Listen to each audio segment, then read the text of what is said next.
Hey guys, tonight we're cracking open a chapter of history that's rarely whispered about in textbooks, but was very much alive in candlelit corners and shadowy cloisters. Lust, sex, and sin in the Middle Ages. And before we start, just a heads up, you probably won't survive this. Not because it's too spicy, well maybe, but because if you'd lived in medieval times with a curious mind and an even slightly active libido, chances are you'd have ended up in the stocks, whipped or burned, or all three, depending on the week. So before you get comfortable, take a moment to like the video and subscribe, but only if you genuinely enjoy what I do here. Also, I'd love to know, what city are you watching from, and what time is it where you are? Now, dim the lights, maybe turn on a fan for that soft background hum, and let's ease into tonight's journey together. You start tonight's pilgrimage not in a bustling medieval town or a sultry tavern, but in a monastery. Yeah, not exactly where you expect to find a lot of sin. The air smells like candle wax, damp stone, and something faintly medicinal. It's quiet, eerily so. The kind of quiet that makes every cough feel like a thunderclap. But even here, tucked away behind thick monastery walls and layers of vows, desire flickers like a stubborn flame. The monks around you wear wool robes, their hair shaved in a circular pattern known as the tonsure. They're supposed to have renounced the pleasures of the flesh. Lust is an enemy here, a prowling beast. And yet, you notice how Brother Thomas avoids Sister Agnes's gaze just a little too pointedly during Mass. His fingers twitch when she walks past. She, in turn, clutches her rosary tighter than seems strictly necessary. You learn quickly that this isn't some one-off scandal. Medieval monasteries were battlefields of the body. Monks and nuns fought constant, exhausting wars with their own thoughts. Sex was the original spiritual enemy, especially because you couldn't just banish it with fasting and cold baths. There were confessionals full of slippery accidents, dreams that left garments stained, and private moments with saints' statues that really didn't age well. One of the more bizarre features you discover is that monks kept records, detailed, awkwardly honest ones. There's a case of a 12th century abbot who confessed that the devil would show him visions of naked women in church. Yes, in church, during prayer. And did these visions tempt him? Oh, absolutely. He once described being so tormented he rammed his face into the cold floor to calm himself down. Didn't work, by the way. In fact, some monasteries became infamous for their not-so-holy behaviour. There's one story from France in the 11th century where the entire male and female communities of a double monastery were discovered in, let's call it, an elaborate entanglement. And not metaphorically. The church responded by shutting it down and calling the whole place a brothel in disguise. What makes this more ironic is how monastic life was sold as the ultimate escape from sin.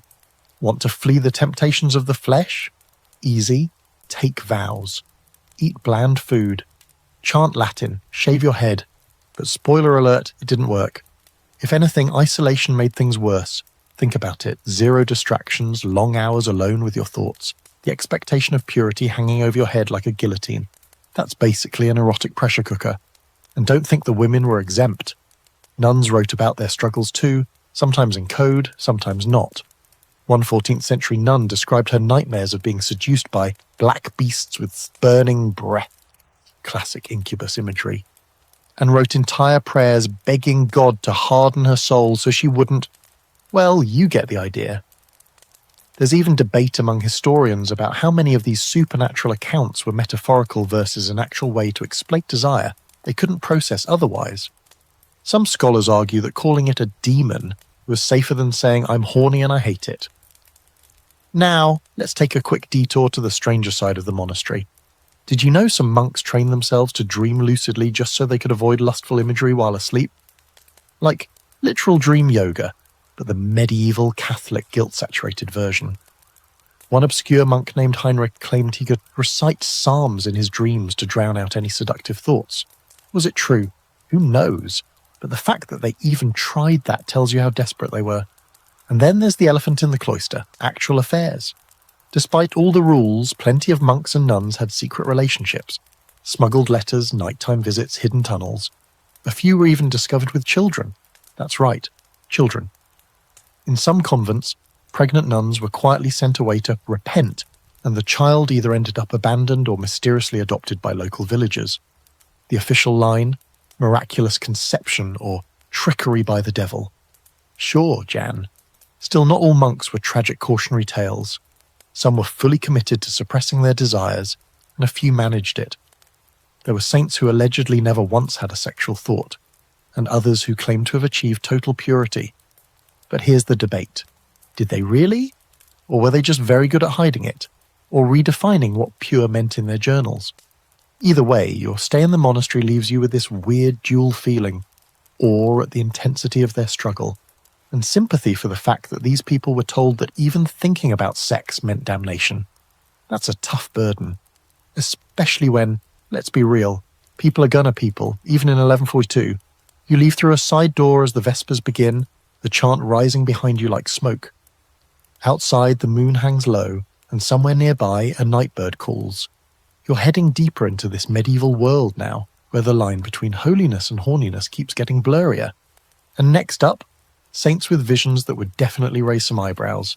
You don't get far from the monastery before finding yourself wrapped in another tale, this one drenched in incense and mystery, flickering candlelight and sweaty hallucinations. Saints, those holy paragons, weren't exactly immune to lust either. In fact, the deeper you dig into their lives, the more you realise many of them spent years locked in what can only be described as deeply personal, occasionally erotic showdowns with the devil, and sometimes with God. You slip into the shoes of a medieval believer, somewhere between sceptical and spellbound, as you pore over the lives of saints, vitae, as the church called them. These weren't just dry moral summaries. Oh no, these stories came with plot twists, seductions, naked apparitions, physical torment, spiritual ecstasy that got confusingly close to the other kind. Take St. Anthony the Great, for example. The poor guy fled into the desert to escape temptation and wound up with even more of it. According to his biographers, demons sent visions of women throwing themselves at him. Their bodies shimmered, their eyes sparkled, and in a classic move, Anthony rolled around in a thorn bush to stop his impure thoughts, not metaphorically, like actually dove into it. You're not sure if that worked, but you can't deny the dedication. But it's not just men. The female saints get even weirder. Meet St. Catherine of Siena. She took a vow of virginity at 7. 7. As an adult, she claimed she was spiritually married to Christ, even receiving a ring that, according to her, was made from the foreskin of Jesus. Yep. You blink, reread, and there it is again. Foreskin. Medieval hagiography had no chill. And then there's St. Teresa of Avila. Although technically she lived a bit after the medieval period, her writings reflect centuries of mystical eroticism. She wrote of an angel piercing her heart with a flaming spear, causing her to writhe in pain and joy so intense it left her utterly consumed. If that sounds vaguely like a romance novel scene involving divine BDSM, you're not alone. Scholars still debate whether these visions were purely spiritual or whether Teresa was channeling suppressed desires into her metaphysical language. Some even argue she was having out-of-body orgasmic experiences and just didn't have the vocabulary for it, so she called them divine ecstasies. These accounts weren't fringe tales tucked away in dusty corners. They were popular, were widely read, even used as instructional material for other devout souls. The takeaway was clear. Spiritual perfection required confronting lust head-on, and the way you defeated it? Well, often by enduring increasingly surreal, occasionally sexy torments. But here's the twist that makes you raise an eyebrow. Sometimes the saints enjoyed the visions. There are passages where the tone shifts, from horror to awe, from disgust to wonder. Saint Lutgardis, a 13th century mystic, claimed that Christ kissed her on the mouth, like romantically. In one vision, his hands caressed her heart. She felt flooded with warmth and heard divine music. Was it symbolic? Maybe. Was it also the only acceptable framework for a woman in that society to describe any kind of intense pleasure? Almost definitely. That's where the open debate comes in. Were these saints truly transcending the flesh, or just finding loopholes? Some modern historians suggest these holy visions were often the only safe container women had to express desire, intimacy, and pleasure. A kind of spiritual drag show where they slipped into a role society allowed and used it to say what they couldn't say openly. Even stranger, some of these visions mirrored common erotic tropes of the time. The swooning, the breathlessness, the feeling of being overcome, helpless. The language of religious ecstasy bled into erotic poetry and vice versa. And honestly, after a few hours reading through these saintly accounts, you start confusing them with courtship scenes from romance tales. One moment you're reading about a nun's dream of being enveloped in divine light, the next she's describing a sweetness unlike any earthly touch. You start suspecting these women had very vivid imaginations and very few outlets. Meanwhile, the church walked a delicate tightrope. On the one hand, these mystical experiences were signs of divine favour. On the other, if a vision got too spicy, suspicions of heresy, madness, or even demonic possession weren't far behind. Plenty of mystics, especially women, walked that dangerous line. Be too pious, and you might be declared a living saint. Be too sensual about it, and you might find yourself on trial. You duck into a small chapel to catch your breath. Inside, there's a mural of St. Margaret holding a dragon by the tail, and honestly, it's not the most innocent image. Everything in this era had double meanings. That's what's so fascinating. No one could talk openly about sex, but everyone knew what they were dancing around. Saints, poets, even the bishops played this coded game. And of course, not every saint made it out unscathed. St. Christina the Astonishing, her name's not even the weirdest part, was said to levitate, throw herself into furnaces, and dive into icy rivers to resist temptation. Her entire biography reads like a medieval fever dream. Some think she suffered from epilepsy or a neurological condition, and her visions were misunderstood. Others see her as a mystic genuinely trying to wrestle with the contradictions of body and soul in a world that punished both extremes. You exit the chapel just as a bell tolls in the distance, another reminder of how closely time and ritual wrapped around desire in this world. These weren't just stories for the faithful, they were survival guides, cautionary tales, wish fulfillment, and if we're being honest, slightly erotic fanfic for people who couldn't read the Canterbury Tales without blushing. By the time you hit the road again, the saints feel less like flawless icons and more like exhausted humans trying to make sense of overwhelming impulses. It's comforting in a strange way. Even the most divine couldn't escape desire's pull. They just found more elaborate, poetic ways to wrestle it. And speaking of poetic wrestling, you're headed next to the courts of love, where knights pine, ladies plot, and nobody's really as noble as the songs say. You arrive at a sprawling castle just as the sun begins to dip behind the towers, casting the stones in a warm golden hue that makes everything look slightly more romantic than it really is. Inside, a feast is being prepared. Roasted meats, spiced wine, fruit piled high, and you can already hear the pluck of lutes and the low drone of poetry recited in aching tones. Welcome to the world of courtly love, where desire is celebrated. Flirtation is an art form, and yet, absolutely no one seems to be getting laid. You take a seat in the great hall observing the players of this peculiar game. Over there, a knight kneels before a noblewoman, eyes smouldering, voice trembling as he vows eternal loyalty. He praises her eyes, her grace, the way she walks across the floor like a swan on a lake, blah blah blah. She in turn accepts his devotion with just the right amount of disinterest. A raised eyebrow, a smile that could be mistaken for kindness or cruelty. They exchange tokens, a glove, a scarf, sometimes a literal lock of hair, but if he thinks that gets him anywhere near her chambers, think again. This is courtly love, refined, tortured, and, as you quickly realise, probably invented by someone who enjoyed emotional suffering. It's not about fulfillment, it's about the longing, the ideal, love that cannot, should not be consummated. That's what makes it pure. You start to wonder if this entire cultural obsession was the medieval version of edging. The poets of the time, troubadours and trouvères, specialised in this stuff.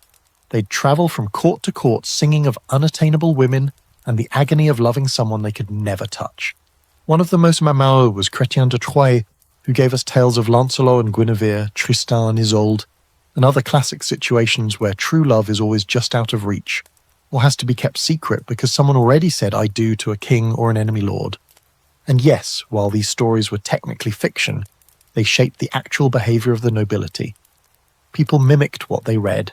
Ladies would flirt just enough to inspire devotion, but not so much as to lose control. Knights would perform absurd feats, jousting, slaying beasts, writing sonnets by candlelight, all for a single smile or whispered word. You start to think maybe the real reward was the performance itself. The idea that wanting was nobler than having. But here's the kicker. That's all on the surface. Scratch a little deeper, And it turns out these chaste declarations were often just a glossy cover for very real affairs. Especially at court, where political marriages were the norm, love often had to be found elsewhere. You trail a few couples into side corridors, watching the masks drop the moment they're alone. The longing becomes touching, the poetry becomes whispers, and the noble restraint becomes an excuse to sneak off behind the tapestry. One particularly juicy example, Eleanor of Aquitaine and her court of love. She's one of the most powerful women of the 12th century, and she basically hosted salons where ladies debated the rules of romantic behaviour like it was a medieval episode of The Bachelor. Should a man pursue a married woman? Should jealousy be encouraged? How do you test a lover's loyalty? It sounds all very polite and philosophical, until you realise many of the participants were embroiled in affairs of their own, often with the very knights writing those swoony poems. Still, this whole courtly love thing had strict rules. One big one. It was supposed to be non-physical. That kept it from being technically sinful. The church didn't love it, of course. It seemed suspiciously secular, all about earthly desire instead of divine love. But it was hard to condemn someone for saying they admired someone else's soul, especially when the admiration came with such lovely metaphors. But the lines blurred constantly. You discover a story of a nobleman who cut himself with a dagger to prove his devotion to a lady who refused him. She, moved by his gesture, agreed to a secret meeting. You'd think that's where things finally got physical, but nope, they just talked. She told him he'd earned her heart, and he promised to serve her until death. That was it. Everyone left disappointed, including you. And yet these relationships carried immense weight. A single flirtation could destroy reputations, ruin marriages, even spark wars. Kings got jealous, queens got clever, knights switched sides. You watch it unfold in slow motion, the way a look becomes a rumour, and a rumour becomes scandal. One lady of the court passes you and mutters, "It's not the love that's dangerous, it's the politics." She's not wrong. There's also the fringe theory you stumble across. Some scholars believe that courtly love was actually a kind of literary smokescreen for real-world power negotiations.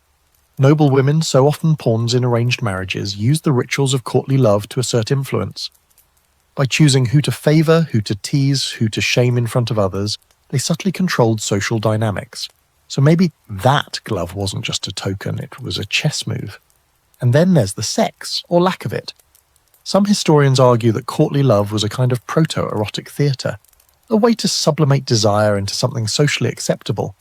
Others insist there was sex, just hidden behind metaphor and poetic layers thick enough to confuse any chaperone. After all, medieval texts rarely said things outright. Instead of, they slept together, it was, he took shelter in her garden. You know, very subtle. By the end of the evening, you realise you've been watching an elaborate masquerade. Everyone pretending to be above the flesh, while quietly negotiating access to it. Lust, here, wears a mask of longing. It's choreographed, constrained, and still somehow manages to burn through the silk and lace and fan fluttering like wildfire. You step outside the hall, the night cool and perfumed with rose petals and wine. Somewhere behind you, a poet is still reciting to a half-interested duchess. But you're headed somewhere different now. You've seen how the nobles pretend. It's time to see how the peasants really live, and how they get around having no privacy, no power, and no poems. You leave the glittering world of nobles behind. No more velvet drapes or lute music. No more fan dances of flirtation. Now the air is heavier, thick with the scent of damp earth, wood smoke, and livestock. You're standing in the centre of a medieval village, somewhere in northern Europe, maybe England or France. The houses are cramped and close together, made of timber and thatch, and there's no such thing as personal space, let alone privacy. But that doesn't mean people here don't fall in love, or lust, or end up tangled in bedrolls on chilly nights. In fact, they often do, all without the luxury of silk bedsheets or carefully coded poetry. You peek into one of the cottages, ducking beneath the low doorway. The interior is a single room, one bed, maybe two if they're lucky. Parents, kids, and sometimes even a goat all sleep within feet of each other. And here's where things get resourceful.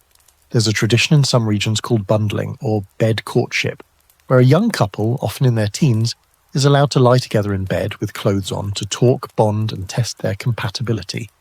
Yes, you heard that right. In bed, together, usually with a wooden plank or a sackcloth between them, but still more progressive than you'd expect. Of course, the idea was that they wouldn't have sex, that they'd just, hang out, supervised intimacy. But let's be honest, they were teenagers, they were curious, and that they were surrounded by hay. You do the math. And sometimes this led to what was charmingly called premarital negotiation. If a girl became pregnant, the community often expected the young man to marry her. Shotgun weddings weren't uncommon, and neither was the quiet acceptance that, hey, maybe the bundling bag was more symbolic than effective. What surprises you is how communal all this is. In a society where privacy is almost non-existent, the community becomes both witness and judge of romantic relationships. Neighbours gossip, families keep tabs, and public reputation can make or break a courtship. You hear about a ritual where village women would inspect the bed sheets after a wedding night to confirm consummation had occurred. If the sheet was bloody, all was well. If not, rumours flew. You wonder how many clever brides pre-stained the fabric just to avoid scandal. Sex among the peasantry isn't shrouded in the same performance of chastity as it is among the nobility. It's part of life, practical, sometimes tender, sometimes hurried.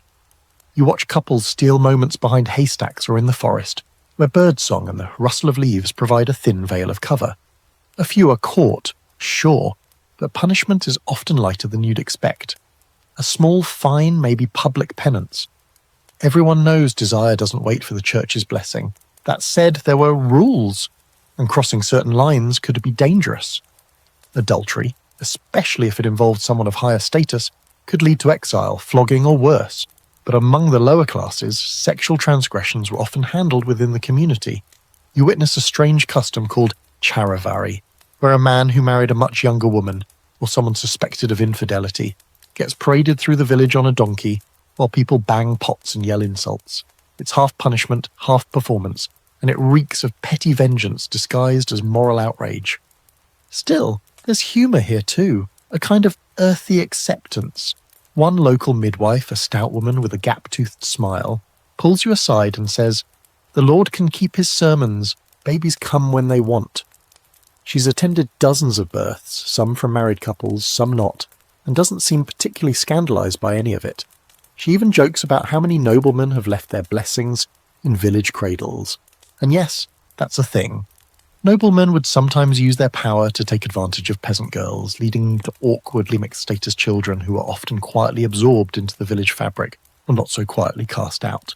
One thing that stands out is how marriage itself isn't always a grand event down here. Sometimes it's just a handshake in front of witnesses, a verbal agreement that they'll share work, food, and a bed. The church wants a priest involved, of course, but in many cases, local custom rules the day. If you live together, if everyone sees you as a couple, then that's that. It's marriage by consensus, and surprisingly flexible until it isn't. Of course, there's always someone watching from the margins. You meet an old widow who whispers about the woods women, young girls who disappeared into the forest to avoid shame after a pregnancy, or who practiced their own kind of folk magic to control fertility. There are herbs passed in secret, teas that bring on the moon, and charms tied under skirts. Some of it's practical, some of it's superstition. All of it reveals how deeply women tried to maintain control in a world that often denied them agency. And this is where you hit the quirky fact of the night. In some parts of medieval Europe, young couples would carve love runes into tree bark, not just as a romantic gesture, but as a kind of spiritual insurance policy. If they couldn't afford a priest's blessing, the tree would do. It was natural, eternal, and frankly more available than a bishop. You pass one such tree, hearts carved into the bark, initials barely legible, and wonder how many generations of secret love stories it's absorbed. Scholars still argue about just how common sex before marriage was among peasants. Some point to church records full of fines and punishments. Others say those records only show the rare cases that caused scandal. What's clear is that the rules on paper and the reality in the field rarely lined up. Desire finds cracks. It grows in the shadows. And in medieval villages, it shaped lives in ways more honest and sometimes more humane than all the noble poetry in the world. You leave the village behind, your boots muddy, your mind swirling with images of flickering hearths, whispered promises, and stolen kisses behind barn doors. The peasants may not have had silks or ballads, but they had passion, risk, and moments of tenderness carved into the bark of trees. Next, you're heading back to the cloisters, but this time the women are running the show. nuns with ink-stained fingers and some surprisingly spicy secrets. You step through a creaking wooden gate into the walled stillness of a convent, half expecting to be met with angelic chanting and the scent of incense. Instead, you're greeted by the sharp tang of vinegar and a surprising note of roasted onions drifting from the kitchen garden. The air is clean but thick with unspoken stories. Nuns glide across the courtyard with practiced grace, habits flapping in the breeze, eyes lowered, hands folded. Yet behind the serenity there's a pulse. Something vibrant and human beats beneath the linen and Latin. You can almost feel it. Inside the convent walls, it's supposed to be a sanctuary from sin, a haven from temptation, and a place where women devote themselves entirely to God. And sure, on the surface, everything follows the script. There are prayers, chants, hours of silence, and manuscripts copied with almost obsessive precision. But soon, you realize this place is far more than a retreat from the flesh. It's a community of women, thinking, feeling, dreaming, and yes, occasionally fantasizing just like everyone else in medieval society. And they kept records. You find yourself in the convent library, where the air smells of old parchment and beeswax. One of the sisters, older and quietly amused by your curiosity, unlocks a cabinet and shows you something few outsiders ever see. The private writings of nuns. Not doctrine, not psalters, not dry theological commentary. No, what she lays before you are diaries, fragile collections of yearning and shame, visions and desire scribbled between prayers and poems. Some of it spiritual, yes, but not always the way you'd expect. One entry you read describes a dream where the writer sees the Virgin Mary cradling her with a tenderness that sounds less like maternal comfort and more like an overwhelming wave of bliss. Another recounts being kissed on the mouth by an angel again and again until she wakes up gasping, convinced she's either blessed or damned. You're not sure which one she wants more. One nun writes about a fellow sister's golden hair like summer wheat and the gentle weight of her hand during prayer. It reads like longing, quiet, intimate, almost mournful. It never says anything overt, but the undertones are undeniable, and it turns out this wasn't an isolated case. In convents across Europe, from England to Italy, scholars have found letters and poems passed between women, sometimes coded, sometimes shockingly direct. One nun in Germany wrote of her hunger for the warmth of Sister Clara's body. Another, in a tiny outpost in France, confessed that she sought God's mercy for dreaming of carnal joy while sharing a bed in winter. You pause here, wait, sharing a bed? Oh yes, convent dormitories were communal, often with 2 or more nuns per straw mattress in colder seasons. It was practical, economical, and in some cases, an unexpected invitation for intimacy. While rules forbade physical affection, enforcement was inconsistent. After all, there weren't cameras or DNA tests, just a lot of dim candlelight, heavy robes, and human need. Still, not everything was hidden. In fact, some abbesses kept astonishingly honest records of misbehaviour. You come across one case where a nun was caught with a visiting monk, under a staircase no less. Another was discovered with a local butcher's daughter, who'd been smuggled into the grounds disguised as a laundry assistant. In most cases, the punishment was temporary seclusion, extra prayers, and a stern talk. But sometimes, especially if noble families were involved, scandals were buried entirely. And then there were the love tokens, small crosses, carved charms, notes tucked into rosary pouches. One nun buried a letter beneath the roots of a cherry tree, addressed to the one whose voice haunts me in sleep. She never signed it. She didn't have to. Everyone in the convent knew, but it wasn't always about sex or forbidden love. Many of these women were intellectual powerhouses, starved for stimulation. They read everything, Augustine, Plato, even Roman poets if they could get away with it. They debated theology late into the night, translated texts, and wrote mystical reflections that, when you squint just a little, sound like erotic poetry disguised in the language of piety. One visionary nun describes her soul being pierced by a divine flame and opened like a flower to the light. If that's not metaphorical foreplay, you don't know what is. Now here's your fringe fact for the night. Hildegard of Bingen, the famous 12th century abbess, composer and mystic, once wrote that a woman's soul could become pregnant with divine inspiration, an idea that some modern readers interpret as spiritual queerness. She also had an intense, possibly romantic bond with another nun named Richardis, which ended in a heartbroken flurry of letters when Richardis was transferred to another convent.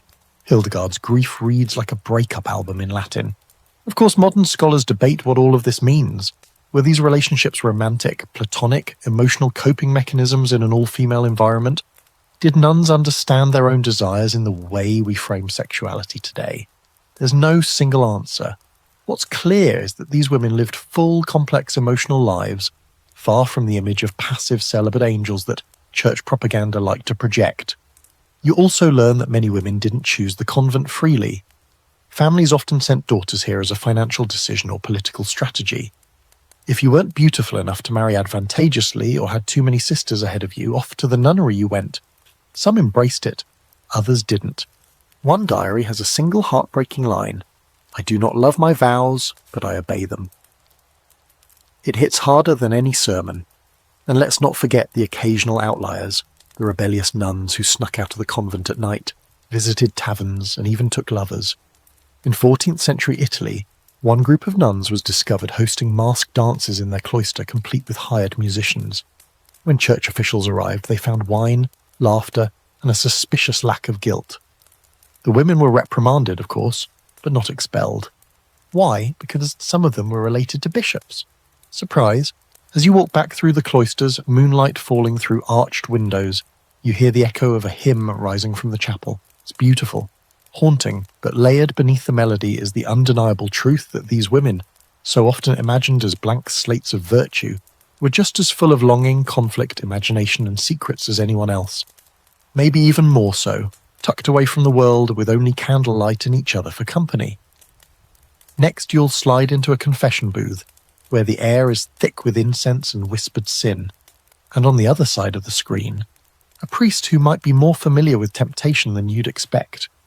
You step into the shadowed hush of a stone church, where stained glass throws scattered pools of coloured light across worn pews, and the scent of centuries-old incense clings to every surface. The altar gleams in the distance, but your attention is drawn to a far darker corner, the confessional booth. It's an odd little wooden structure, like a confessional closet with secrets wedged into its grain. You slip inside, close the curtain, and find yourself breathing the same musty air as generations of sinners who've crouched here before you. On the other side of the screen, a priest clears his throat, and what unfolds isn't exactly what you'd expect. In theory, the medieval confessional is a sacred space, a channel for cleansing the soul, a ritual for laying bare one's most shameful desires before God. But in practice, well, that's where things get complicated. Because the person behind the screen isn't just a holy man, he's human, with ears and curiosity and, let's be honest, sometimes questionable restraint. Confessions could be brutally explicit. People came to priests not only to beg forgiveness, but also to ask whether the particular thing they did with their spouse, or their neighbour, or a travelling minstrel technically counted as a sin. You hear one such confession, a young man trembling as he whispers that he allowed a girl to touch his shameful member while bathing. The priest responds not with outrage, but with a series of probing questions, some of which sound less like spiritual guidance and more like personal research. That's not entirely surprising. Priests were often the most educated men in the village, but that didn't make them immune to lust. In fact, some had more access to temptation than most. Parish priests were supposed to be celibate, mandated by church law since the 12th century, but enforcement was patchy, and rural communities weren't exactly brimming with watchful bishops. So when the local priest took a mistress, everyone kind of looked the other way, unless he got too bold. You come across the story of Father Gerard, who had a reputation for hearing certain women's confessions in private and for taking a suspiciously long time doing so. One widow confessed to him weekly, always after dusk, and neighbours reported seeing candlelight in the rectory window well past midnight. Eventually a bishop investigated, and Gerard was quietly reassigned to a monastery up north. No trial, no punishment, just a new location and presumably a whole new batch of souls to guide. But even the well-meaning priests weren't above strange behaviour. One particularly pious friar, Brother Luca, kept a ledger where he tallied how many times his parishioners confessed sins of the flesh. Not their names, mind you, just the nature and frequency. The resulting data is bizarre. He noted trends like Mondays higher in self-pollution confessions and married women report impure dreams more frequently than maids. Whether it was a spiritual census or an obsession with other people's intimacy, it's hard to say. And here's a particularly odd little fact you uncover. Some priests handed out very specific penances for sexual sins. Not just say 5 Hail Marys, but stuff like walk barefoot to the chapel 3 times while reciting Psalm 51s, or fast for 40 days and sleep only on stones. In one outrageous case, a man who admitted to bestiality was told to carry a candle larger than himself through town during Mass. Yes, really, the public shame was the point, but whether it deterred others, questionable. And it wasn't just the laity spilling secrets. Priests themselves sometimes confessed, to each other in secret or to their superiors when guilt finally tipped the scale. There are records of priests admitting to sleeping with nuns, with widows, even with their own housekeepers. Some expressed genuine remorse. Others offered justifications. She was lonely. I thought we were married in God's eyes. One particularly bold priest simply wrote, "The flesh was stronger than the soul, I regret little." Of course, not all priests were libertines in robes. Many took their vows seriously, wrestled with their desires, and confessed their own thoughts with anguish. But even they weren't spared suspicion. A priest who was too handsome, too gentle, or too friendly with women might be accused of inappropriate behavior regardless of whether he ever slipped. In a world where sex and sin were tangled into a single knot, even a warm smile could be a scandal waiting to bloom. You also hear about female confessors. Not many, but they existed in certain religious orders. And the contrast is stark. They were often stricter, more clinical, and less easily scandalized. Some women, in fact, preferred confessing to a fellow woman, especially when the sin involved matters of the body. Imagine trying to tell a red-faced young priest about a sensual dream involving Saint Sebastian. Now imagine telling someone who's had a few herself. Still, confession was often less about forgiveness and more about control. The church gathered immense power by being the repository of everyone's secrets. They knew who slept where, who loved whom, who wanted what. And they used that information to maintain moral order, sure, but also to exert influence. A noble who confessed to adultery might find himself advised to donate a new chapel. A baker who visited a brothel too often might mysteriously lose his market stall. Guilt became currency. And here's where the scholarly debate flares up. Some historians argue that the confessional booth was less a space of spiritual healing and more a tool of psychological surveillance, an early form of institutional control that kept people obsessed with their own moral failings. Others insist it gave people relief, a place to talk about things they had no other outlet for. The truth, as always, is probably a mix. Confession was simultaneously a therapy session, a trap, a relief, and a risk.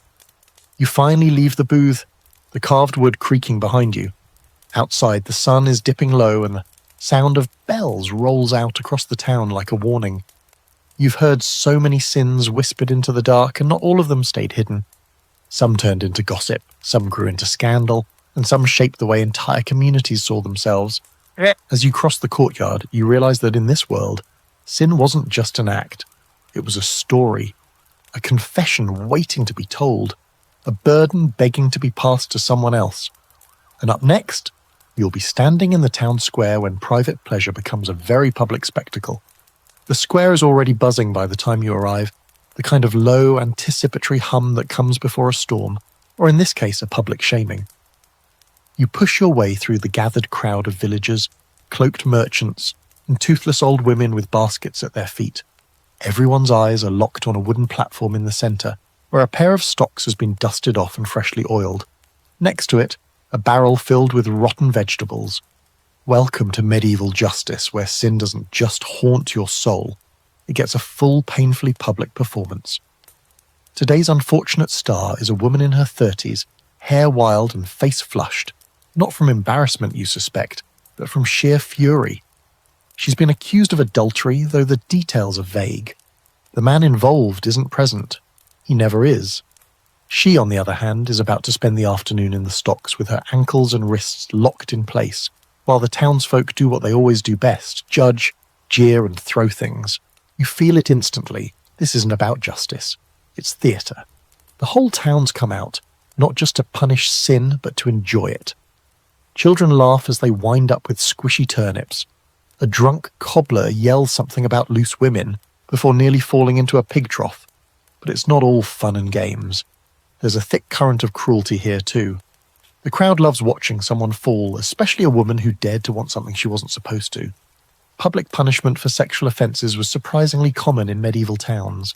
Adultery, fornication, and even bawdy speech could land you in the pillory, or worse. Sometimes it was just a fine or a public whipping. Other times it was exile, a shaved head, or a brand burned into the flesh. The punishments varied by region, social status, and gender, but the message was always the same. Lust is dangerous, and if you act on it, you better be ready to pay the price. You learn that married women bore the brunt of these punishments. If a wife strayed even emotionally, it was considered a betrayal not just of her husband but of the social order. A man, on the other hand, could often get away with an affair, especially if he claimed the woman seduced him. You see this double standard play out in the records. Men caught with prostitutes were sometimes fined. Women labelled as prostitutes could be whipped, branded, or forced to wear humiliating clothing. In one town, they had to wear striped hoods whenever in public, a scarlet letter sewn into linen. And the punishments weren't just for real sex. You stumble upon a set of court records detailing the public humiliation of a man accused of cross-dressing in secret. His crime? Wearing his wife's dress while cleaning the house and, allegedly, dancing alone. No sexual contact, no victim, but he was dragged into the town square, forced to wear women's clothes in front of everyone while being pelted with sheep dung. It wasn't about morality, it was about enforcing roles, staying in your lane, being what your body told them you should be. Then there's the case of the Board, a woman who ran an unofficial brothel out of her cellar. When she was caught, she wasn't executed or imprisoned. Instead, she was paraded through the town in a cart holding a sign that read Mother of Whores. The church loved this kind of punishment. It didn't just shame, it warned. Her neighbours, friends, and maybe even former clients watched in silence as she passed, faces carefully blank. No one wanted to be next. Still, not all public punishments were for the big, scandalous sins. Sometimes you'd get dragged into the square for simply being too loud in your flirtation, too bold in your innuendo. One woman in Norwich was pilloried for calling a merchant's apprentice ripe fruit in the market. Her real crime? Doing it in front of the wrong priest's wife. There was a fine line between flirtation and transgression, and sometimes it came down to who was listening. And here's your quirky, almost unbelievable detail for the night. In parts of medieval France, married couples caught fighting about infidelity were forced to literally kiss and make up in public. They'd be led to the market square, sometimes in chains, and forced to kneel before each other, confess their faults, and kiss. If they refused, they risked heavier penalties. Imagine being forced to apologise with garlic on your breath and half the town watching. Welcome to Romance, Medieval Edition. There's debate among scholars about whether these public punishments actually deterred sin or simply provided a pressure valve, a way for communities to reinforce norms and shame those who didn't conform. Some historians argue that the public nature of these events made them ritualistic, almost theatrical, and that the real purpose wasn't justice but unity. If everyone booed the same person, they'd feel better about their own hidden sins. Others believe these spectacles were more about power, about reminding people who made the rules and who could break them. Back in the square, the woman in the stocks has gone quiet. Her eyes are fixed on a distant point beyond the jeering crowd. The vegetables have stopped flying. People are losing interest. Someone starts playing a flute. The moment's passed. Tomorrow, someone else will be in her place. A drunk, a thief, maybe another lover who made the wrong move at the wrong time. You step away from the square, boots crunching over cabbage leaves and broken shame. The sun's low now, casting long shadows. It's strange how easily pleasure flips into punishment here. How the things people crave become the weapons used against them. And yet, despite the risk, they still keep craving. Next, you'll head into darker territory, where lust isn't just punished, but demonized. Lettre de. A woman is about to stand trial for consorting with something infernal. You might want to keep your crucifix handy.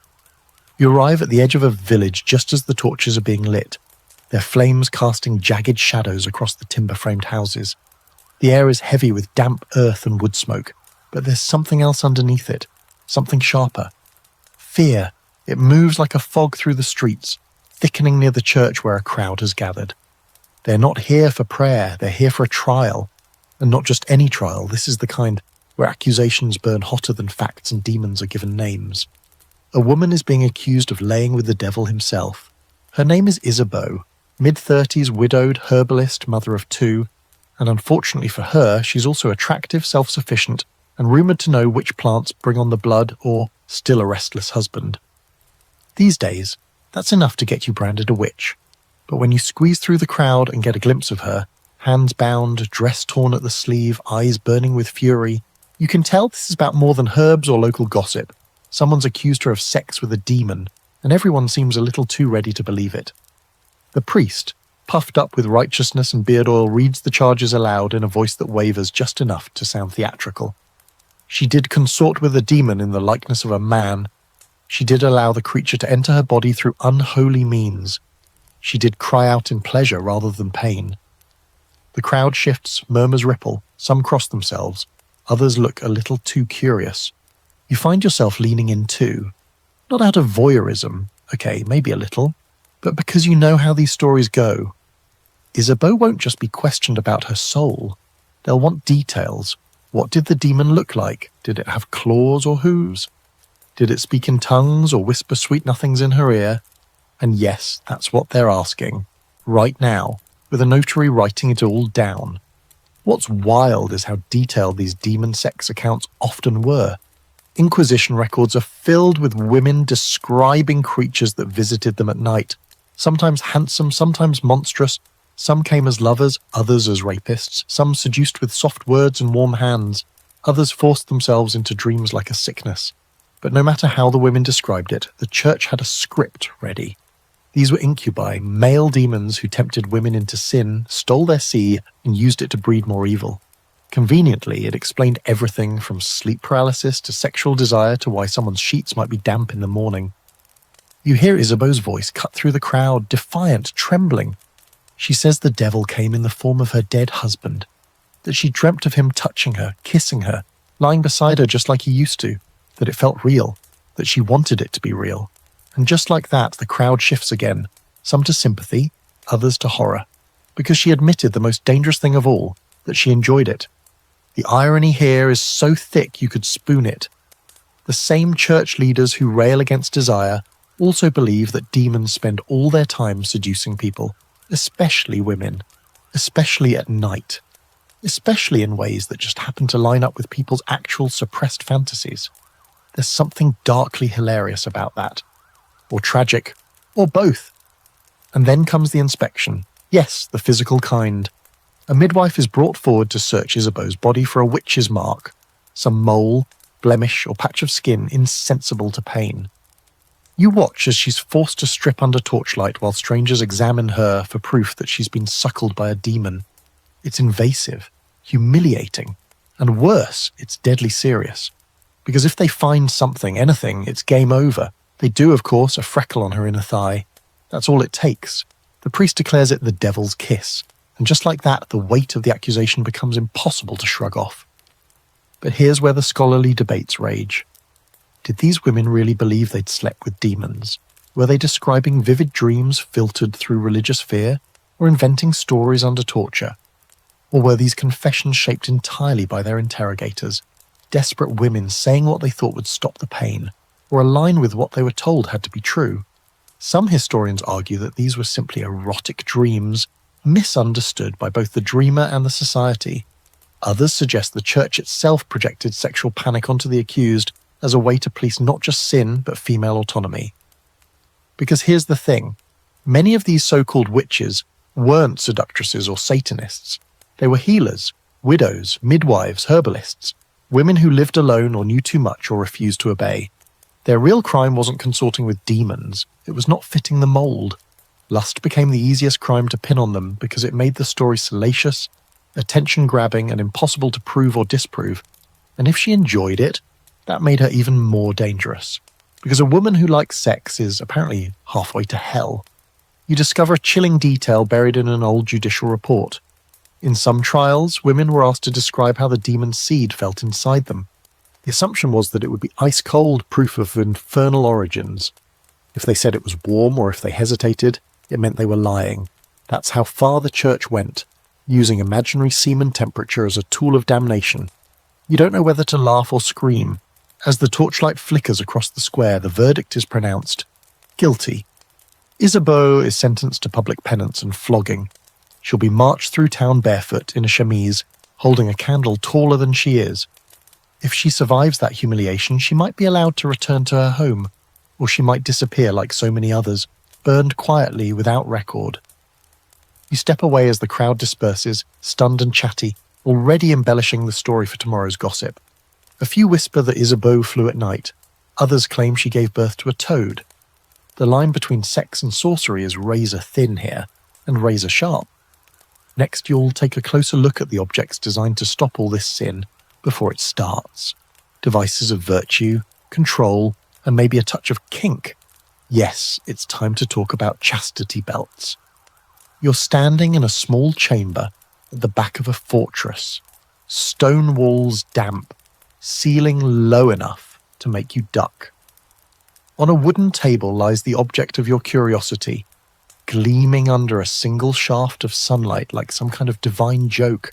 A chastity belt. Iron, leather-lined, cold to the touch. It's got a front plate that covers everything with a cruel kind of elegance, pierced with holes for hygiene, or so they say, and locked at the hips with a key the size of a baby goat. Welcome to the awkward intersection of lust, fear, and medieval engineering. The myth of the chastity belt is powerful. You've probably heard it a dozen ways. Noble knights locking up their wives before heading off on crusade, women sealed into metal underwear to keep them pure, keys worn around husbands' necks like twisted wedding rings. It's got all the makings of a dark fairy tale. But as you look closer, you start to notice something strange. This belt is a little too ornate, a little too pristine, almost like it was made to be looked at, not worn, and that's the first clue that things aren't as straightforward as they seem. Historians are still arguing over whether chastity belts were ever widely used or used at all. Sure, there are museum displays and the occasional drawing from the Renaissance that shows women strapped into these torture panties of shame. But the earliest physical belts we have, most date from the 15th century or later, and some look suspiciously like 19th century forgeries designed to titillate more than terrify. That's right, some medieval chastity belts may be the historical equivalent of cosplay props for Victorian gentlemen with very specific tastes.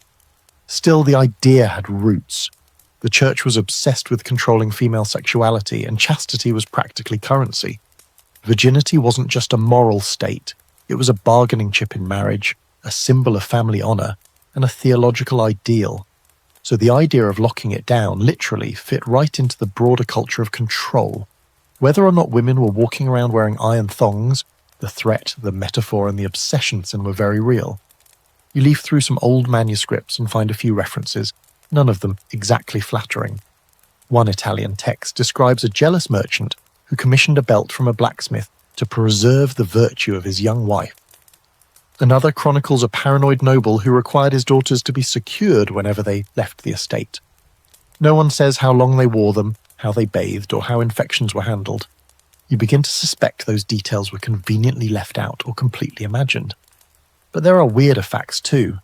Some belts were designed not just to prevent intercourse, but to prevent pleasure. One model has little spikes on the inside, both like a reverse hedgehog. Another features a mechanism that makes walking normally almost impossible. Some researchers believe these were punishment devices, not preventative ones, used to discipline unruly women or sex workers in particularly cruel city-states. Whether those were isolated cases or part of a larger practice, that's still hotly debated. And it's not just women. You stumble upon a sketch of a male chastity device, an iron codpiece that looks like a meat grinder. Apparently some men were forced to wear these during periods of penance, or by their wives as revenge for infidelity. There's even one bizarre story, possibly apocryphal, about a young monk who asked to be locked by his abbot to keep his urges in check. Talk about commitment to the cause. Still, for all the physical evidence, or lack thereof, the idea of the chastity belt loomed large in the medieval imagination. Poets wrote about it, preachers warned of it, satirists mocked it. One bawdy French ballad describes a woman outsmarting the belt by bribing a locksmith, then having a tryst with 3 different suitors before morning prayers. Another joke goes that a knight returns from the Holy Land to find his wife not only pregnant, but wearing the belt, with the key still on his neck. The message? Where there's a will, there's a workaround. You find a quirky little record from Nuremberg in the 1500s of a man who tried to sell a virtue-preserving device at a public market. The city council ordered him flogged, not because the device was immoral, but because the whole idea was considered fraudulent and ridiculous. Apparently, even then, people were side-eyeing the practicality of strapping someone into medieval Tupperware and expecting it to end well. Modern scholars often argue that the chastity belt became more symbolic than real. A metaphor for control, a tool of propaganda, a warning. By the time the Renaissance rolled in, the image of the belt was being used in paintings and pamphlets more as commentary on jealousy, power, and hypocrisy than actual practice. In that sense, it's a cousin to the scold's bridle or the shame flute, devices that may have existed but whose myth outgrew their use. And yet, as you hold one of the replicas in your hands, cool, heavy, impossibly uncomfortable, you realize something. Real or not, it feels medieval, brutal, controlling, deeply distrustful of the body, which means it fits perfectly into the world you've been wandering through, where sin is feared, punished, and always lurking just under the surface of virtue. Whether anyone actually wore one might matter less than the fact that everyone believed someone could. You leave the fortress behind, passing through a courtyard where lovers once danced under banners and suspicion. Your thoughts swirl with iron and fire, with the absurdity of locking up lust and pretending that would be enough to make it disappear. And now you're heading to a wedding, not for love, but for duty. And the guests, more interested in the bridal sheets than the bride and groom. You arrive just in time for the wedding feast. A blur of roasted meat, sticky wine, laughter thick with onions, and nobles in velvet laughing a little too loudly. The bride and groom sit beneath a canopy of embroidered cloth, looking like two strangers stuck in the world's most awkward team-building exercise. She's pale and stiff, glancing down at her hands like she's trying to vanish. He's already 3 goblets deep and grinning at something that probably isn't funny. No one here seems concerned about love. They're waiting for the real show, the bedding ceremony. Yes, the moment when all pretense drops and the new couple is escorted, often publicly, to their marriage bed. The crowd doesn't even try to be subtle. They're chanting songs, cracking jokes, making crude rhymes about fruit and animals. If this feels absurdly invasive, it's because it is. But in medieval Europe, this was normal. The marriage wasn't considered valid until consummated, and sometimes the proof wasn't just expected, it was required. You trail the procession up narrow stairs lit with sputtering candles, where the newlyweds are deposited in their chamber like livestock in a pen. Onlookers, nobles, clergy, servants, even the bride's aunt, gather around the bed as the couple is undressed. There are rules, of course. No touching, just watching, encouraging, teasing. A few throw flower petals. One knight plays a lute. It's surreal. The couple climbs under the sheets, and then the curtains are drawn, halfway, because the moment they finish, everyone wants to know. You'd think this kind of spectacle would kill the mood, but that wasn't the point. This ritual wasn't about intimacy, it was about legitimacy. Marriages in the medieval world weren't romantic contracts. They were economic alliances, political chess moves or strategies to transfer land and titles. And to make them binding, there had to be evidence of consummation. That brings you to the infamous bridal sheet inspection. In many places, after the deed was done, or in some cases claimed to be done, the bed linens were displayed, often outside the house, so the blood could prove the bride's virginity. Red spots meant purity, honour, and a good investment. No stains? That was a problem. Rumours could erupt, dowries could be returned, families could feud. In one recorded case, a groom annulled the marriage on the spot and demanded his money back. The bride was 15. Her father sued for slander. The court ruled in favour of the bedsheet. Of course, not every woman bled, and many knew it. So some got clever. There are whispered accounts of brides pricking their fingers, slipping animal blood under the sheet, or bribing servants to vouch for what didn't actually happen. One merchant's daughter allegedly kept a vial of chicken blood hidden in her corset just in case. Virginity was such a commodity that entire fates hinged on the appearance, not the reality of it. And the groom? Well, no one cared whether he was a virgin. In fact, it was often expected that he wasn't. Men were told to train before marriage, sometimes with prostitutes, to ensure they could perform when it mattered. You find a treatise from a Spanish physician warning young husbands to avoid overexcitement and ungoverned haste lest the bride remain dissatisfied and suspicious. So while she was expected to arrive untouched, he was expected to arrive skilled. Equal footing this was not.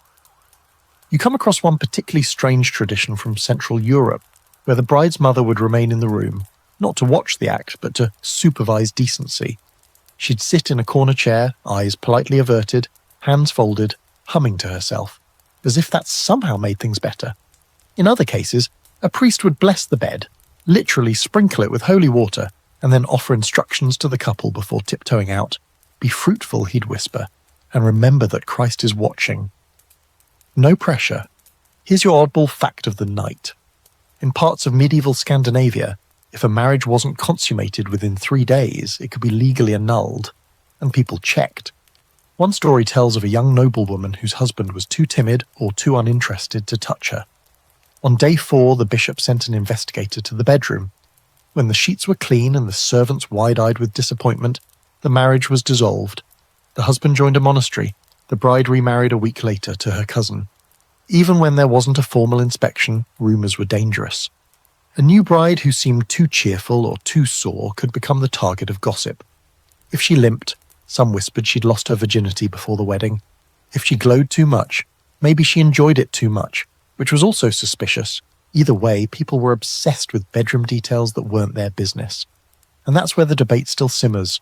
How much of this was actual practice and how much was theatrical tradition? Some historians argue that public bedding rituals were more common among the nobility and mostly symbolic. Others insist they happened in middle-class homes, with neighbours poking their heads in for a peek. There's even a theory that some of the stories are later exaggerations, Renaissance authors mocking the past. But either way, the message was clear. Your body was not just yours, it was property, proof, a legal hinge. As the chamber quiets and the crowd drifts back to their wine, you peek through the curtain. The bride lies still, eyes open. The groom is snoring. The sheet, folded at the end of the bed, already being eyed by the nursemaid. Whether there's blood on it or not, the judgment will come either way. You slip back downstairs as the music resumes, your stomach queasy. Not from the food, but from the sense that nothing about this night was truly private. Not the vows, not the bed, not the love, if it existed at all. Next, you're ducking into a church pew to hear what the priests say about all this. Spoiler, they're not thrilled. And they say they've got a sermon that's about to make you regret your entire body. You slip into the back of the church just as the priest mounts the pulpit, robes swishing like a curtain rising on a one-man morality play. The pews are packed. Peasants, merchants, and a few nobles packed in for the Sunday sermon, and even the air seems heavy, thick with dust, incense, and anxiety. The priest clears his throat, lifts his arms with theatrical flair, and begins. The topic? Lust. Again. Always. He starts with a warning. The body is a vessel for temptation, he intones, and lust is its captain, steering us straight into damnation. You lean back, half curious, half dreading what comes next. Spoiler, it's not going to be subtle. The sermon rolls forward like a war drum. Sex outside of marriage is sin. Sex in marriage without the intent of procreation, also sin. Thinking about sex, sin. Looking at someone with desire, double sin. You can almost hear the collective clench of an entire village trying not to remember last night. The church, especially in the later Middle Ages, was on an all-out mission to control the human body, and nowhere did it try harder than in the realm of sexuality. You read some of the texts used to guide confession and preaching, and they're more graphic than any romance novel. They categorize sins down to the position, the frequency of all, and even the mood. Did you enjoy it? That's worse. Did you do it with the intention of mutual delight? That's practically Satanism. And yes, there were official lists. One document from the 13th century lists over 30 unlawful sexual positions, along with penalties. Some priests told couples that only missionary was acceptable. Others believed even that was suspect if there was too much groaning. One preacher famously warned his congregation that even a kissing with tongue could summon demons. You look around the church and wonder how anyone managed to procreate at all. The priest thunders on, quoting Augustine, the father of Christian guilt, who insisted that the only justification for sex was to produce children, and even then you should feel a little bad about it. According to him and a slew of medieval theologians, desire was a byproduct of the fall. Adam and Eve? They ruined everything. Lust is not love. Lust is proof of our brokenness. If you enjoy sex, it's because sin lives in your flesh. No amount of rosaries can scrub that out. You catch the eye of a woman 2 rows up who looks like she's trying not to laugh or cry. It's hard to tell. Maybe she's thinking about the night before. Or maybe, like you, she's just exhausted by the contradiction. Everyone's expected to marry, have kids, populate the Christian kingdom, but also to pretend sex is this joyless, guilt-ridden duty that must never be enjoyed. It's like being told to bake a cake without tasting the batter or smiling while you do it. And yet the church didn't ignore sex. It obsessed over it. Monks wrote treatises on the dangers of nocturnal emissions, pollution they called it, because clearly spontaneous arousal meant the devil was rifling through your dreams. There were entire theological debates over whether married couples could have sex on Sundays, feast days, or during Lent. Answer: usually no, but maybe if you really, really needed to and cried afterward. One friar you read about, Brother Peter, bless him, argued that even married couples who loved each other too much were guilty of sin if their affection led to pleasure. He warned that too much joy in the marriage bed would soften the heart and weaken the soul. You wonder what his own bed looked like. Probably a plank of wood and a bad attitude. Still, not all churchmen were full-on killjoys. A few quietly admitted that desire was natural, even useful in the context of marriage. Some theologians wrote that affection between spouses was a gift from God, a way to keep couples bonded through hardship, but they were the minority. Most voices doubled down. Lust equals sin. Your body is suspect. Your thoughts are worse. And don't even think about touching yourself. Here's your quirky fact for the night. In certain regions, the church advised that married couples should abstain from sex for 40 days before Easter, 30 days before Christmas, 7 days before taking communion, and on all feast days, of which there were a lot. By the time you add in menstruation, pregnancy, postpartum periods and fasting seasons, the average medieval couple was left with about, 5 to 10 guilt-ridden, nervously performed nights per year. Max! And don't you dare enjoy them! Meanwhile, the same church that preached against lust in sermons funded illuminated manuscripts that showed Adam and Eve blushing under fig leaves, demons groping monks in their sleep, and even naked saints resisting temptation while naked. The mixed messaging is almost funny if it weren't so damaging. On one hand, sex is dangerous. On the other, look at these pictures of people almost having it. And the debate still simmers in academic circles. Some argue that medieval Christians internalized all this doctrine, living lives of repression and shame. Others suggest that people just nodded along in church and then went back to doing whatever they were going to do anyway. After all, there's no shortage of confessions, court records, and poetry filled with desire, scandal, and not-so-holy thoughts. Maybe people learned to live in both worlds, pious by day, passionate by night. Back in the church, the priest is winding down, his voice softening, as he calls for repentance. Guard your thoughts, he says, for they are the seeds of action. Even a single lustful glance can be the beginning of eternal damnation. You look around at the crowd again, and it's clear no one here is entirely free of guilt. That's kind of the point. Keep them ashamed and they'll keep coming back, keep confessing, keep donating, keep believing. You slip out the side door as the choir begins to sing, voices echoing off stone in solemn harmonies. Outside, the sun is high and the street smells like life. Cooked onions, fresh bread, unwashed bodies and horses. You inhale deeply. The church may have tried to shame every human urge, but out here, people are still kissing, still loving, still sneaking behind haystacks. Next, you'll follow some of those forbidden glances into darker corners of society, where same-sex love flickered quietly, persistently, beneath the surface of a world that swore it didn't exist. The city narrows around you into quieter corners, alleys shadowed by tall stone buildings, spaces where eyes are less watchful and whispers travel farther than footsteps. You've left behind the sermons and the public punishments, slipped out of the town square where sin is loudly condemned, and into a realm of softer defiance. This is where the things no one dares to name still manage to survive. Same-sex love in the Middle Ages wasn't just forbidden, it was declared impossible. And yet, here you are, walking the same streets where it persisted anyway, stubborn as ivy growing between the cracks. You pass 2 young men seated beside a fountain, shoulders just barely touching.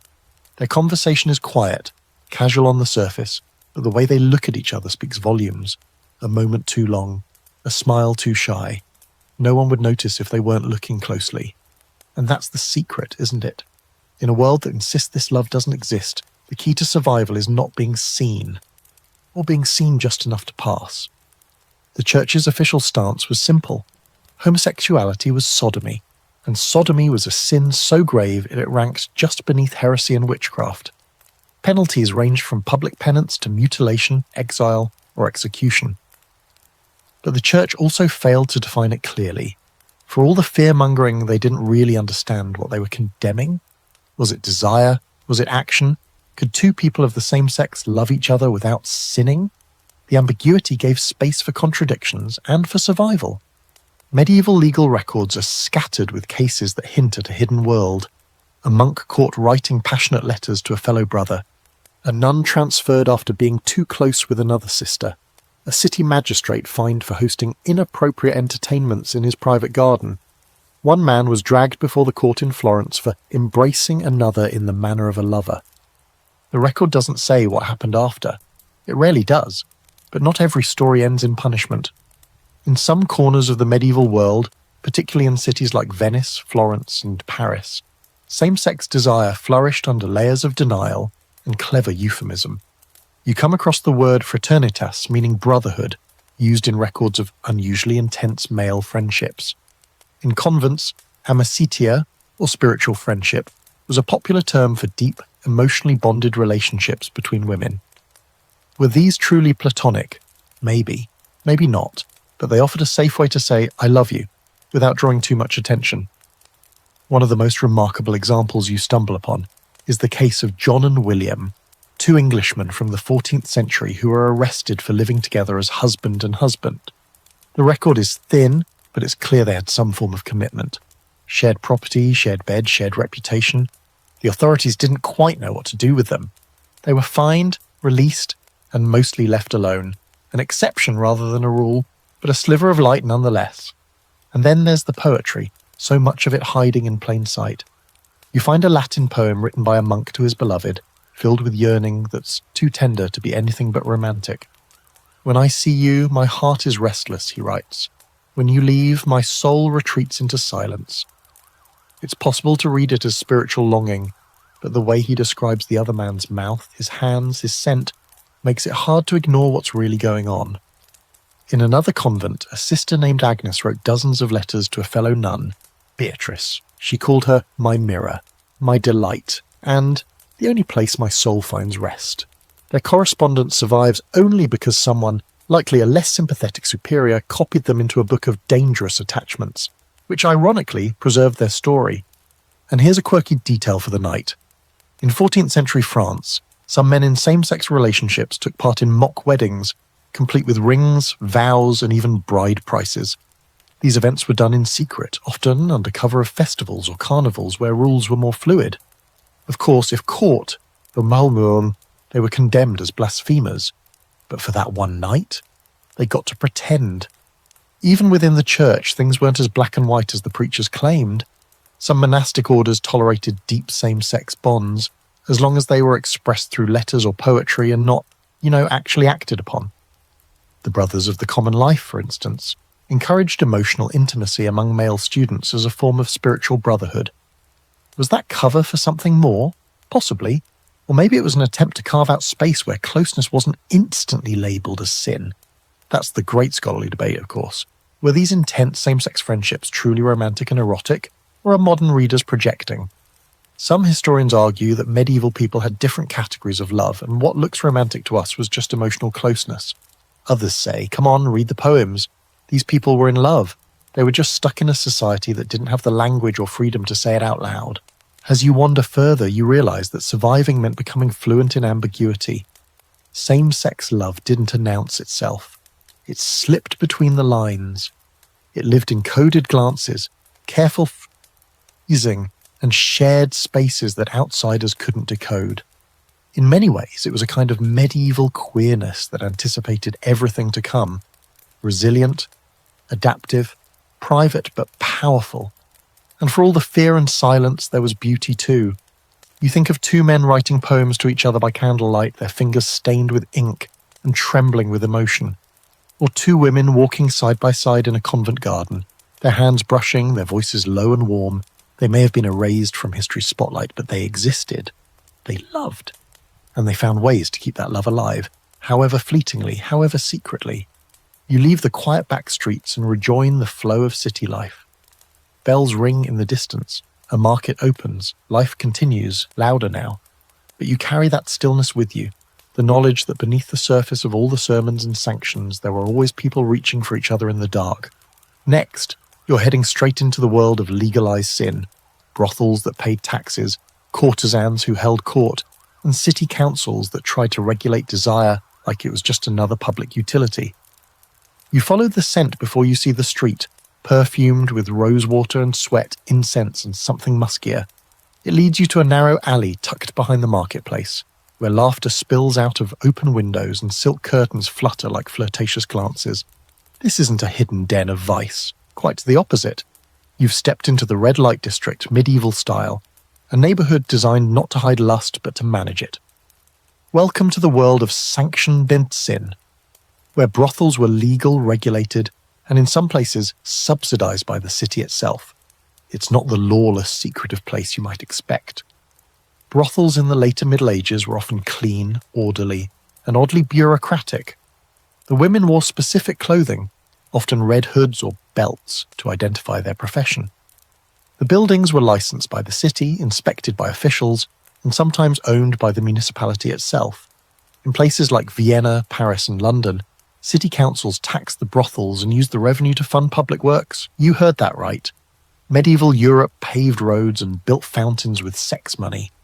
You wander through a brothel courtyard in southern France, where a few women are lounging in embroidered robes, sipping watered wine and swapping gossip. They spot you immediately. New face, curious eyes, bad at pretending you're here for business. One of them, a sharp-witted woman with auburn hair and a knowing smile, beckons you over. "You here for the tour or the sermon?" she teases. You get the sense she's said that to more priests than tourists. Her name is Evelyn. She's not just a worker, she's the unofficial boss, the madam. She negotiates with the tax collector, screens potential clients, and makes sure the women under her roof are paid and fed. No pimps, no thugs, just a system of controlled indulgence, crafted as much for public safety as for pleasure. And this isn't just tolerated, it's encouraged. The church's stance on prostitution was, in its way, disturbingly pragmatic. St. Augustine had claimed that without prostitution, lust would cause chaos. So better to contain it, the thinking went, like a fire kept in a hearth. The brothel became a pressure valve, a place for unmarried men to relieve temptation without corrupting good women. In Florence, there was even a city-funded brothel called the Casa delle Donne, where sex workers received meals, medical care and police protection in exchange for regular reports on their clients' behaviour. Of course, the reality wasn't so clean. While some women found independence and community within the system, others were forced into it, by poverty, coercion, or family desperation. Girls as young as 12 were put to work under the guise of servants, only to be trained into the profession. Some were kidnapped, others were sold by their parents. Once inside, it wasn't easy to leave, especially if you had debts, or a child, or nowhere else to go. The line between sex work and slavery was often paper thin, and sometimes not even that. Aveline, your sharp-eyed guide, tells you as much without flinching. Some of us chose this, others didn't. Either way, it's work. Her voice is steady, not bitter, just resigned. Men come in looking for pleasure. We sell it like bread and wine. Doesn't mean we're empty. You look at the other women, laughing, card-playing, one napping with her feet propped on a barrel, and realise she's right. They have lives, stories, tempers, and dreams. They're not vessels. They're people surviving a system that alternately punishes and profits off their bodies. And here's where it gets weird. In some towns, brothels were located right next to churches, literally side by side. You read about one Parisian priest who complained that the moaning from next door made it impossible to preach during evening mass. In another case, a bishop blessed a brothel after it reopened under new management, citing its importance to moral containment. You're not sure if that's hypocrisy or just medieval efficiency. Also, here's your quirky fact for the night. In London's Southwark, Wark district, sex workers employed a kind of early branding technique. They wore specific colour-coded gowns based on specialty, and their services were advertised through symbols, like a peacock feather in the window or a boot tied to the door handle. You imagine what Yelp reviews would look like in 1387 and try not to laugh. Of course, regulation didn't mean protection. The same authorities who taxed brothels were quick to turn on them during moral panics. When plague swept through cities, prostitutes were often the first blamed. Some were expelled, others whipped publicly to cleanse the city, and while many clients came from the upper classes, the women bore all the consequences if caught. One girl in Avignon was executed for spreading syphilis, even though her most regular customer was a cardinal. Still, the system endured because it was useful. Brothels served a political purpose. They kept excess desire off the streets. They gave soldiers, merchants, and clergy a discreet outlet. And perhaps most importantly, they were visible, manageable. If lust could be taxed and scheduled, maybe it wouldn't overflow into the homes of respectable citizens. Scholars are still debating how much agency medieval sex workers really had. Some argue that the brothel system was exploitative from top to bottom, a machine of control and shame. Others see moments of autonomy, women who rose to positions of power, ran their own establishments, or even retired with wealth and property. There are records of former prostitutes becoming respected landowners, midwives, and even nuns. One particularly bold woman in Flanders sued a nobleman for breach of contract and won. Back in the brothel, Aveline shrugs off a question about retirement. Maybe one day I'll open a bakery, she says. Something sweet, something quiet. But for now, she's in charge here. And in a world that tries to own and silence women like her, that's no small thing. As you leave the district, the sound of music and laughter fades behind you. It's getting dark, but the lamps are lit. Life continues. Desire doesn't disappear just because it's labelled dangerous. Sometimes it just finds a price tag and a time slot. Next, you'll meet the women who refuse to be priced, categorized, or silenced. Widows, rebels, mistresses, and those who decided they wanted more than society ever planned to give them. Not actually be her cousin. The two women share a home, a bed, and a business. And while they never say aloud what they are to each other, the answer hums in the space between their words. They operate in that liminal zone where the village isn't quite sure what's going on, but no one dares ask. Joan smirks when you bring it up. I dye silk, she says, not explain myself. In a world where women were supposed to marry or retreat to a convent, she's chosen a third option, self-sufficiency. And then there are the mistresses. Often painted as sinful distractions or scandalous shadows in noble courts, they were far more complex than their reputations suggest. You find yourself at a manor house outside the city where a well-dressed woman named Isolde greets you in a garden that smells like lavender and clove. She's the long-time mistress of a wealthy baron, no secret, no shame. She has her own servants or her own rooms, and a pearl necklace that probably costs more than a peasant's farm. Isolde isn't a scorned woman, she's an institution. His wife manages the estate, she tells you, and I manage him. She chuckles, but there's truth in it.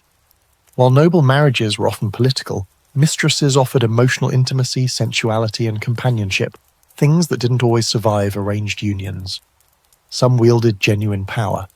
Agnès Sorel, mistress of King Charles VII of France, had political influence and a say in court affairs. She also wore low-cut gowns that scandalized the church and set fashion trends across Europe. A mistress could shape culture and policy from a silk-draped chamber, just as effectively as a queen with a crown, but mistresses walked a fine line. Their power was always precarious, tied to the whims of the men who kept them. If their patron died, remarried, or lost interest, they could be cast out overnight, richer than some, sure, but legally vulnerable. Many secured gifts of land or property, hoping to anchor their futures before their lovers moved on. Some succeeded, others vanished into the records, unnamed and unsupported. You also meet a few women who operated completely outside the formal systems, rebels in the truest sense. One is a healer named Tilda, who lives in a hut on the edge of the woods. She's not a witch, though plenty of people call her that. She grows herbs, treats wounds, and knows more about the human body than most city doctors. She's had lovers, she admits, both male and female, but doesn't keep them long. Too noisy, she says, rinsing roots in a copper bowl. I like silence better. Her autonomy comes at a cost, constant suspicion. The church doesn't like women with knowledge. The men in town don't like a woman who doesn't need them. Tilda shrugs. Let them talk. And talk they do. The medieval world ran on gossip, and nothing drew tongues faster than a woman who refused to stay in her lane, a widow who didn't remarry, a weaver who drank alone at the tavern, a midwife who kept secrets. These women were either accused of sorcery, seduction, or, more subtly, being strange. You read case after case of women called to testify not for crimes, but for behaviour unbecoming a woman. Sometimes that meant swearing. Other times it meant walking alone after dark. One particularly memorable case involved a woman in Lübeck who wore trousers under her dress and was hauled before the council for masculine arrogance. Her defence? It's warmer. They find her anyway. And here's your fringe fact of the night. In a few regions, especially in late medieval Germany, women's guilds allowed single or widowed women to join as full members and even vote on business decisions. In one town, a female-led brewing guild dominated the local beer market for decades. They brewed, they profited, they enforced quality standards with a kind of delightful ferocity. One document refers to them as the Hop Sisters. If the men complained, the women raised the prices. These stories challenge the tired narrative that medieval women were all docile, silent, or confined to marriage. They weren't. Many were loud, resourceful, strategic. They moved through systems meant to limit them, and found cracks to slip through. Some climbed, some barged. Some, like Joan and Tilda and Marjorie, simply stepped aside and built new paths entirely. But scholars still debate just how free these women really were. Some argue their autonomy was always on a knife's edge, easily revoked if they stepped too far out of line. Others point to evidence of lasting influence. Women who left wills, ran estates, and wrote letters that reshaped family fortunes. You can almost hear the tension in the sources.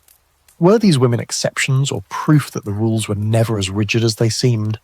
As you leave Marjorie's cottage, the street glows in the early evening light. A girl passes by carrying a bundle of herbs. A merchant's wife barks orders at a servant. Two older women sit on a stoop gossiping about a neighbour who smiles too easily. Life continues, full of contradictions. Women in the Middle Ages were saints, sinners, wives, widows, mothers, witches, rulers, rebels, and often all of those at once. Next, you'll run your hands across fabrics that do more than keep people warm, silks and furs that seduce, conceal, and reveal. Because when everyone says desire is sinful, even clothing becomes part of the game.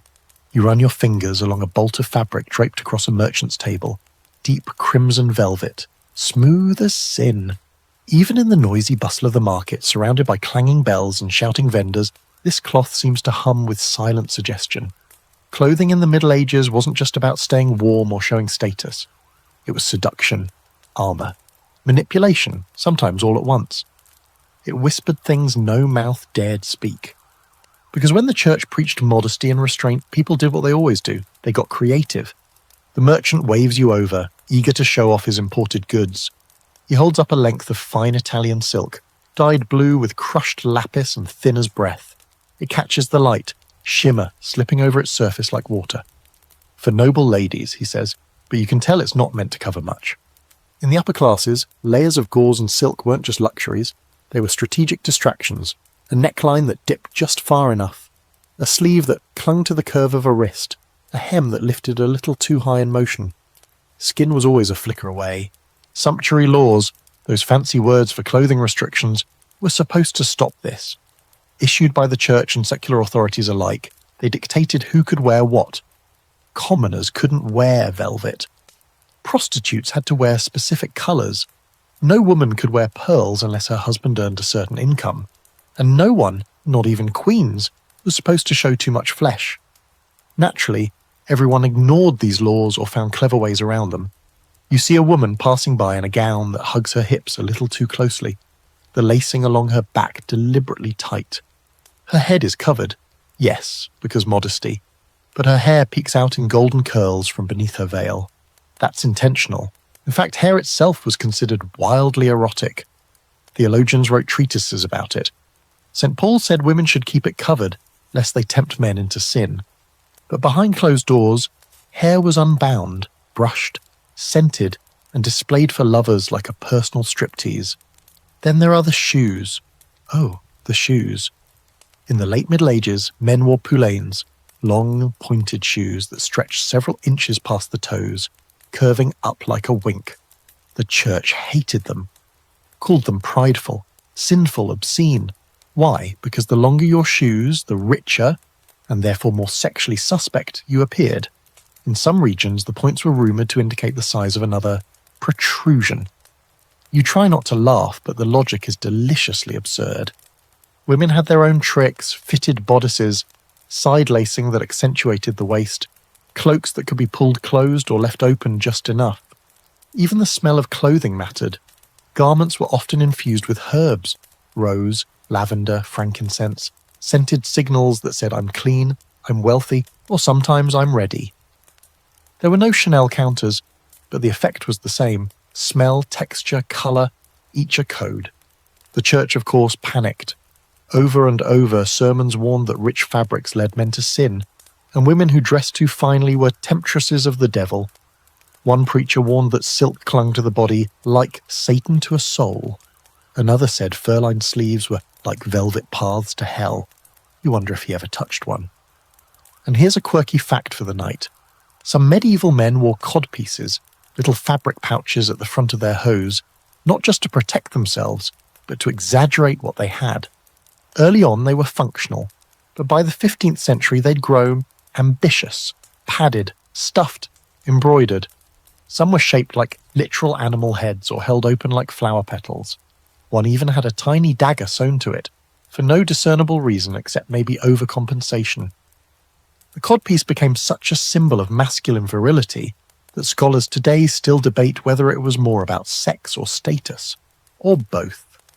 A knight in a well-fitted doublet with an oversized codpiece wasn't just saying I'm a warrior, he was also saying I have heirs. And possibly I have syphilis, since some were designed to hold medicated cloths for infected men. But let's not ruin the fantasy just yet. Meanwhile, in courtly circles, fashion turned into foreplay. Lovers would give each other clothing tokens, a glove, a ribbon, a sleeve. These weren't just sentimental. They were invitations. A ribbon worn on the arm signaled devotion. A dropped handkerchief could launch a scandal. You read one love poem where a man spends 10 lines describing the texture of a woman's stocking before ever mentioning her face. Clothes made the body visible and hidden at once, a game of suggestion and denial. Not all messages were private. In some places, clothing became political. During the 100 Years' War, English women were forbidden from wearing French styles, a subtle way of aligning loyalty with morality. To wear the wrong cut or fabric was considered almost treasonous, as if lace could betray a kingdom. You find yourself staring at a gown in a tailor's shop, green velvet laced up the front with slits at the sleeves that let the linen underdress puff out like clouds. It's sensual without being vulgar, expensive without being loud. You can see a noblewoman wearing this at court, carefully not spilling her wine, smiling just enough at her rival's husband. She knows what she's doing. Fashion in this world is not frivolous. It's strategy, it's language. And yet the rules still hung heavy. A woman who dressed too finely could be called vain. A man who wore soft fabrics could be mocked as effeminate. Gender norms were as stitched into clothing as the embroidery. One record from London shows a man arrested for wearing a woman's cloak and acting coy. He was fined and forced to parade through the city in drag while being pelted with dung. It wasn't just about fabric, it was about keeping everyone in their place. Scholars still argue over whether these fashions liberated or constrained. Did they let people express secret desires through symbols, or did they just wrap lust in another layer of social expectation? Like so much in the Middle Ages, the answer lies in the tension. People wanted to feel beautiful, wanted to be desired, and when speech failed, fabric spoke for them. As you leave the market, the wind lifts the edge of your cloak, and a passing man glances. Too long, too bold, you ignore it, but the message is clear. You're part of the game now. Dressed or undressed, you carry the story of your body wherever you go. Next, you'll enter the dreamscape, where demons take lovers' shapes. Saints writhe in visions, and lust is explained away by the supernatural. It's time to meet the creatures medieval people blamed for everything that happened in the dark. The night falls heavier here, darker than any you've known in this journey so far. You're no longer in the courtly gardens or the bustling brothel alleys. Now you walk through a village smothered in silence, shutters bolted tight, candles snuffed out early. Even the dogs are quiet. The fear here isn't of thieves or sickness. It's of what visits in the night. You're entering the world of medieval demons, where desire and dread twist together in fevered dreams, and where succubi and incubi wait just beyond the reach of the candlelight. You hear about it first from a shepherd who crosses himself 3 times before he speaks. She said it came through the wall, he mutters. Took her in her sleep, looked like her husband, but with burning eyes. The woman he's talking about hasn't left her bed in days. She won't speak, just stares. The priest says she's been touched by the devil. The midwife whispers that she's had a visitation. No one says what they really think, that she had a dream so vivid it shook her body and her soul. In the medieval mind, lust that arrived uninvited, inexplicable, especially in dreams or between sleep and wakefulness, had to come from outside. It couldn't be the self. It had to be a demon. And so the incubus and succubus were born, shape-shifting spirits who slipped into your bed when your defences were down. The incubus male assaulted women, the succubus female preyed on men, though to be honest, the rules got fuzzy pretty fast. Some demons apparently didn't care about gender. Some switched forms, some took on the shapes of lost lovers or dead spouses, easing their way into dreams with familiarity, then taking what they wanted. You flip through a dusty copy of the Malleus Maleficarum, that charming 15th century witch-hunting manual, and find entire chapters dedicated to demonic lust. The authors, 2 fanatical inquisitors, claim demons collected semen from sleeping men and used it to impregnate women. Stealing seed became their explanation for untraceable pregnancies, nocturnal emissions, and even homosexual encounters. It was, in their minds, a logical system of infernal reproduction. Totally scientific, completely insane. But the fear was real. People believed their dreams were not private. If you woke up flushed, panting, or with signs of arousal, you could be accused of inviting demonic activity, even if you swore you were asleep. For women especially, it was a double bind. Admitting to arousal meant danger. Denying it, if someone else suspected, could lead to punishment. In some convents, nuns reported visions of devils with warm breath and fingers like flame. Others claimed to see beautiful men who whispered Latin and kissed their necks as they recited psalms. You think about how lonely those cloisters must have been, and how easy it is for suppressed longing to wear the mask of a nightmare. Not everyone feared the demons, though. Some tales read suspiciously like fan fiction. One woman in Milan was put on trial for claiming she willingly slept with a demon who appeared as a dark-haired knight. She described the encounter in scandalous detail. His eyes, his voice, the way he moved like smoke. The court condemned her as a heretic, of course, but you can't help wondering if she'd just found a clever, dangerous way to talk about her desires. If society gives you no safe language for wanting, you borrow the devil's. The church naturally leaned into the horror. Preachers gave long, terrifying sermons about lustful spirits that waited for the careless. They warned that masturbation summoned succubi, that dreams of sex opened your soul to possession, that pleasure without purpose was a doorway to damnation. They described demonic lovers who left claw marks, sucked the life from you, made your limbs heavy and your mind foggy. You read one priest's account of a nun who bled from the thighs and confessed to nightly ravishment. He doesn't ask if she was sick or lonely. He calls her marked by hell. But here's the quirky twist. Some medical writers didn't blame demons at all. They thought it was just bad digestion. Yes, really. In certain medical texts, particularly from the Islamic world and later translated to Latin, nighttime emissions and erotic dreams were said to be caused by vapours rising from the stomach to the brain. The solution? Better food, fewer onions, maybe a laxative, which honestly is kind of refreshing. The open scholarly debate, though, is about what all this meant socially. Were demon lovers just metaphors for sexual repression? Were they a scapegoat for trauma, desire, or consensual acts turned scandalous? Some argue they were a cultural coping mechanism, a way to make sense of a body that betrayed you in sleep, or emotions too volatile to name. Others believe that these visions and visitations were, at least in part, performative. Stories designed to satisfy both the confessor and the confessor's audience, whether that be a priest, a judge, or a crowd hungry for lurid details.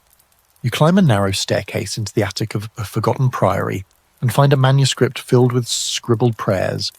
In the margin, a monk has drawn what appears to be a woman with wings, kneeling on a man's chest. Above her is a Latin phrase, Domina Somniorum, Lady of Dreams. You stare at it longer than you mean to. The lines are shaky but intentional, tender even. It doesn't look like a warning. It looks like longing. And that's what lingers as you walk back down into the cool air outside, the sense that for all the fear, there was fascination. that the line between fear and fantasy was thin and easily crossed. In a world that declared desire monstrous, people didn't stop wanting. They just gave their hunger horns and wings and said it came in the night. You turn onto a road leading away from the village, past a shrine where someone's left a candle burning low. The night is quiet, but you wonder who will dream of whom before morning, and what they'll say about it when the sun comes up. Next, you'll flip through pages of early medical guides and anatomy texts. Because when it came to sex, the so-called experts had ideas. Some brilliant, some ridiculous, all deeply medieval. You find yourself in a cramped stone chamber that smells like dried herbs, burnt parchment, and a trace of something sour, possibly regret. A massive book lies open on the table before you, its vellum pages smudged with ink and oily fingerprints. Welcome to the world of medieval medicine, where sex and science shared a very awkward bed. The physicians of the time weren't just trying to cure plague or diagnose fevers. They were also deeply invested in figuring out what your genitals were up to and why they wouldn't behave themselves. You begin reading one of the most famous texts of the era, De Secretis Mulierum, on the secrets of women. The title sounds mysterious and kind of poetic until you realise it's mostly a weird mix of anatomy, theology, astrology, and total nonsense. According to this text, a woman could conceive only if she orgasmed. Yes. Medieval medical wisdom stated that female pleasure was not only natural, it was necessary, which honestly sounds progressive until you remember that it meant that pregnancy was proof of female desire. So if a woman claimed rape, the fact that she conceived was considered evidence that she must have enjoyed it. Nightmare logic. This belief came from a blend of ancient sources like Galen and Hippocrates, filtered through a fog of mistranslation and Christian paranoia. Galen, for example, believed that male and female bodies were essentially the same, except women were turned inside out. Testicles became ovaries. The penis became the vagina. It was all a matter of heat and moisture. Men were hotter and drier, therefore superior. Women were cold and wet, therefore unstable, emotional, and frankly, a bit leaky.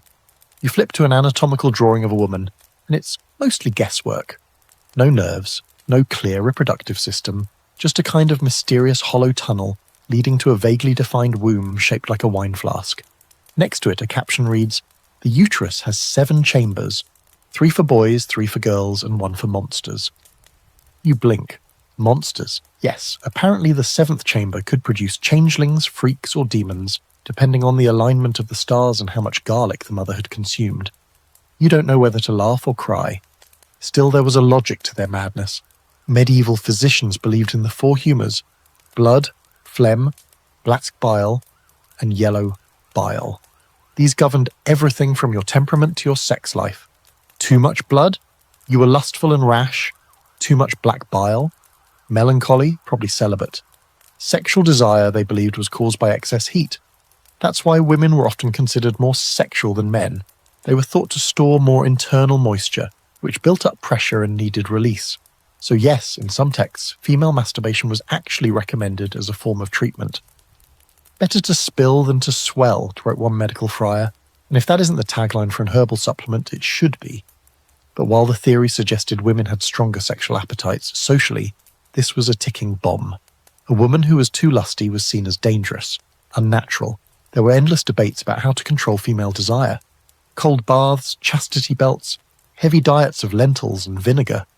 One guide recommended wearing rough woolen garments to discourage the senses. Another suggested keeping women occupied with embroidery to avoid idle and wandering thoughts. You picture a nun stitching flowers into linen while thinking about the monk who smiled at her yesterday, and wonder how effective that really was. Men didn't get off much easier. While male sexuality was assumed, and even encouraged, especially for producing heirs, there was still a lot of panic around when and how it was expressed. Nocturnal emissions were a big concern. Pollution, they called it. Some doctors believed it weakened the heart and clouded the mind. Others warned that it opened the body to demonic infiltration. One poor student in Paris reportedly confessed to ejaculating in sleep thrice weekly, and was told to fast, pray, and sleep on hard boards until the devil left his loins. You find a particularly bizarre passage in a physician's notebook explaining how to determine if a woman was a virgin. According to him, you should examine her urine, watch her walk, and see whether she laughs too easily. Virgins, he wrote, walk upright, laugh modestly, and hold their eyes downcast. If she looks you in the eye, probably not a virgin. If she laughs loudly, definitely not. If she limps, who knows? And here's your quirky fact of the night. Some medieval sex manuals included recipes for aphrodisiacs involving ingredients like roasted ants, powdered vulture liver, and wine mixed with goat testicle. One particularly potent potion claimed to inflame the loins and soften the heart. Side effects? Probably death, but they never mentioned that part. Other advice included rubbing nettle oil on your thighs or sleeping with an apple under your pillow and eating it in the morning to absorb the dreams of love. Despite the absurdities, not all of it was fantasy. Some early texts recognized the clitoris, though often misunderstood it. There were diagrams, however rudimentary, that acknowledged female pleasure. Midwives, more grounded than the male physicians, kept oral knowledge about birth, menstruation, and reproductive health that actually worked. It's just that their wisdom rarely got written down, unless a man overheard and claimed it as his own. Scholars today argue over how seriously these manuals were taken. Some say they were academic exercises, more philosophical than practical.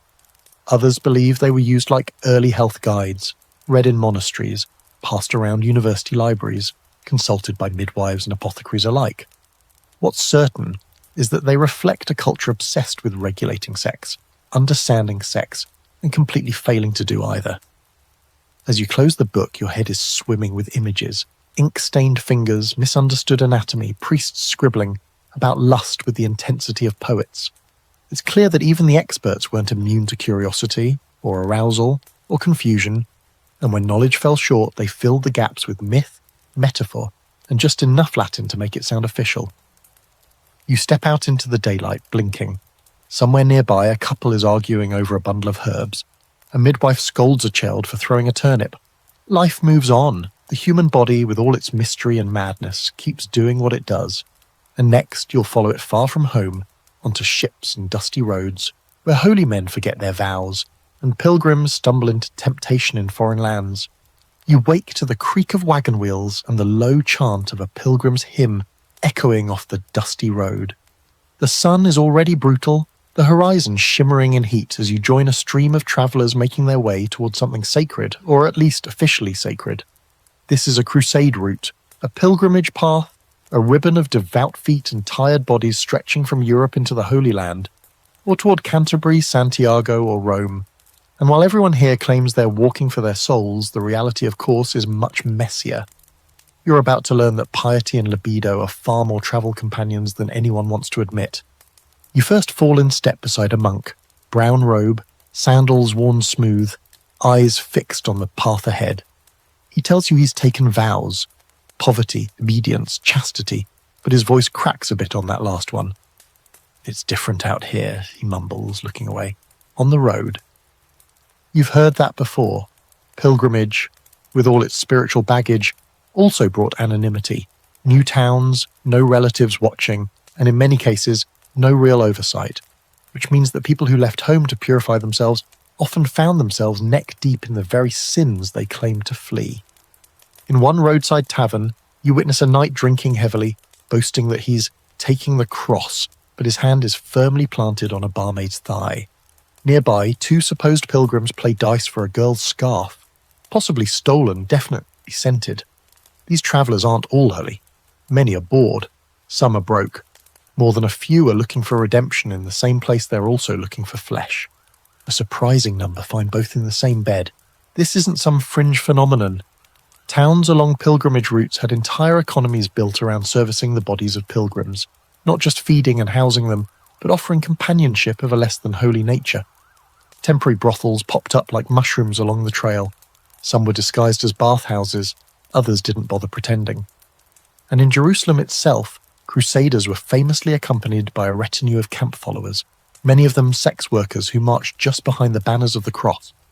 In fact, when King Richard the Lionheart led his crusade to the Holy Land, he didn't just bring knights, he brought women, a lot of women.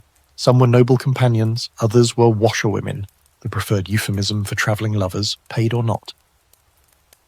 Church leaders huffed and puffed, of course, but nothing much changed. Crusades were months, even years long. Men wanted release, women wanted protection, food, or sometimes just the chance to escape their pasts. Sex wasn't the exception on these journeys. It was routine. You flip through a soldier's diary, carefully preserved in a German abbey, and find an entry that reads, "We prayed at the tomb of Christ, and after I lay with a girl from Acre, she smiled as if I had blessed her." It's not regret, it's remembrance, and it tells you everything. The holy mingle with the profane so thoroughly that sometimes even the pilgrims couldn't tell the difference. And it wasn't just straight-laced knights falling into temptation. Monks and priests travelled too, and many saw pilgrimage as a loophole. Far from their bishops, their abbots, their parishioners, they could sin quietly and return repentant. One friar from Avignon was known to travel with a cousin who mysteriously resembled a young novitiate in a borrowed dress. They switched roles in different towns. He heard confessions, she caused them, and here's a fringe fact you'll wish wasn't true. In some cases, brothels along pilgrimage routes operated with church protection. In exchange for regular donations or strategic silence, certain orders looked the other way. A few even collected penance fees from pilgrims who confessed to visiting these places, then turned around and collected taxes from the establishments themselves. That's medieval capitalism at its finest. But it wasn't always transactional. On the road, emotions ran high. You meet a woman named Beatrice, a weaver from Valencia who claims she fell in love with a Breton pilgrim somewhere outside Genoa. He said he'd write, she shrugs, but letters don't walk. She doesn't seem angry, just wistful. Her voice catches the little when she says his name. Love bloomed between mud and prayer, and sometimes it lasted only a few nights. Sometimes that's all it was meant to be. Still, for women, pilgrimage was a mixed blessing. Travelling alone could brand them as suspicious, vulnerable, or worse, available. One group of German nuns was famously attacked en route to Rome by a band of fellow pilgrims who turned out to be ex-soldiers with less spiritual intentions. Yet despite the risk, many women still made the journey, sometimes disguising themselves as men, sometimes banding together in groups. They carried relics and fear in equal measure. And then there's the tale of Maria of Brabant, who wrote about her travels in a now-lost letter. Copies survived in a convent archive. In it, she describes seeing men bathing naked in the Jordan River and feeling the fire of shame and curiosity in equal measure. She never touched anyone, but her language burns with desire. She ends the letter, "I did not sin, but I was not holy either." You wish you could have met her.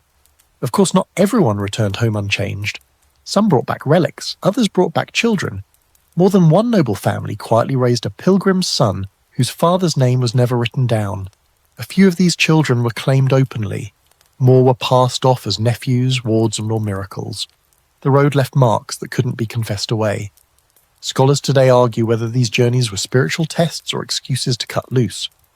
The truth lies in the middle, as always. For every devout pilgrim crawling barefoot toward a shrine, there was another stopping off at an inn, buying a drink, and finding comfort in the arms of someone who understood what it meant to be far from home. As the sun sets on the winding road, the songs of travellers rise in a messy chorus. Some sing of saints, others of lovers. You see a monk with a woman at his side, their fingers brushing, a quiet story forming between them. And you know the journey isn't just about reaching a shrine, it's about everything that happens along the way. Next, you'll take a bite of forbidden fruit, herbs, elixirs, and magical concoctions said to stir the loins, bend wills, or cure a cold. Love potions, aphrodisiacs, and the dangerous art of making someone want you. You open the door to an apothecary shop and immediately feel like you've stepped into a sorcerer's pantry. The smell's overwhelming. An aggressive bouquet of lavender, mouldy rose petals, bitter wormwood, and something vaguely animal. Glass jars line every shelf, filled with pickled roots, dried mushrooms, crushed beetles, and powders in shades you're not sure nature intended. In the back, a woman with ink-stained fingers is hunched over a mortar, grinding something that smells like rotting oranges and cloves. She looks up with the faint smile of someone who knows things you probably shouldn't ask about. "Looking for something special," she says, "to cure or to cause? Welcome to the world of medieval aphrodisiacs and love potions, where desire could be coaxed from a bottle, attraction stirred into a brew, and heartbreak cured with just the right powder tucked into a lover's wine. In a time when open talk of sex was dangerous, people turned to plants, superstition, and a dash of kitchen witchery to get what they wanted, without ever saying it out loud. She shows you a bundle of dried yarrow tied with red thread. "Boil this," she says, "and have him drink it before dusk. If his eyes linger on your lips afterward, it worked." Yarrow was believed to stimulate desire, especially when paired with honey and red wine. Another shelf holds crushed cantharides, Spanish fly, made from blister beetles, dried and powdered. Highly toxic, of course, but in small enough amounts it was said to cause genital swelling and a fevered need for release, or death. It was a fine line, honestly. There's a jar labelled monk's breath. Inside, dried parsley and powdered gallingali. You're told it's good for cooling an overactive libido, given by cautious wives to pious husbands or nervous nuns to themselves. Nearby, a small vial marked with a crude heart shape holds an infusion of mandrake root. This one's famous, mandrake, with its vaguely human shape and eerie shriek when pulled from the ground, was said to stoke passion and create an almost mystical hunger. It was also rumoured to grow beneath gallows, nourished by the final emissions of hanged men. Romantic, no? And it wasn't all about seduction. Some potions were meant for revenge. You find one recipe titled "To Sour a Man's Blood." The ingredients? Mustard seed, sour wine, grave dirt, and fingernail clippings. Women would slip a few drops into a lover's drink to make him weak, less aggressive, or, in some cases, impotent. Whether it worked or not didn't matter. The belief did. Still, most of these concoctions weren't evil or malicious. They were just hopeful. In a world where marriages were arranged, options limited, and desire often dangerous, people reached for control wherever they could find it. A girl with no dowry might try a love charm to catch a merchant's eye. A young man too shy to speak might wear a bag of rosemary and a nace sewn into his shirt, praying the scent would give him confidence. Every herb had meaning, every blend a story. You learn that garlic rubbed on the thighs was thought to bring heat to the loins. Nutmeg powdered and sprinkled on wine was believed to loosen tongues and tighten bedsheets. Fennel, when worn in a locket, could repel unwanted attention, which feels like the medieval version of ghosting. There's even a practice where lovers wrote each other's names on bay leaves, tied them to their ankles, and danced under the moon to ensure fidelity. The ritual ends with burning the leaves.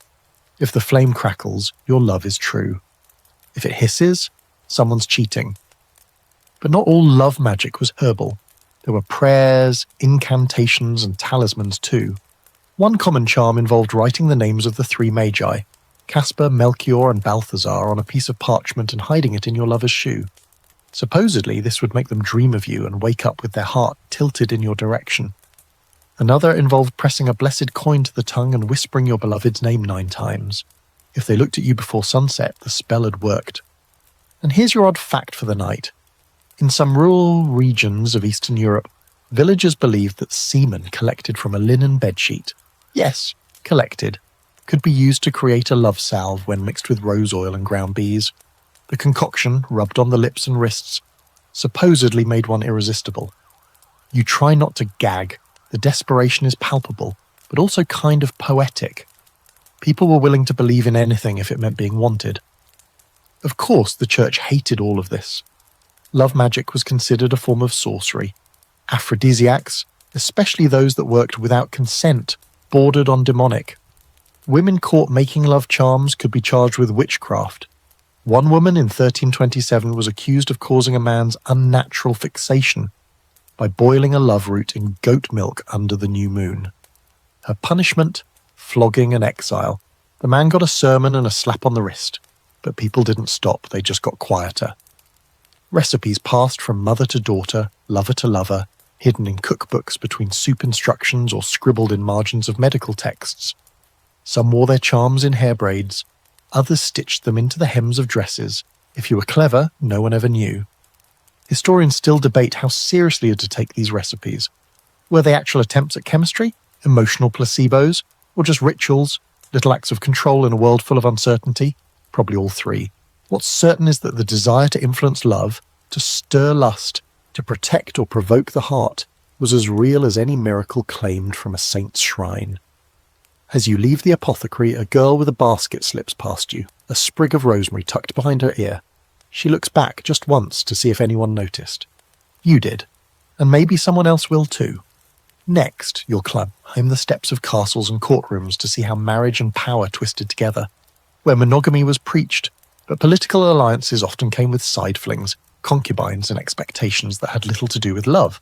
You're in the great hall of a stone castle now, under a ceiling so high it seems more concerned with impressing God than keeping the heat in.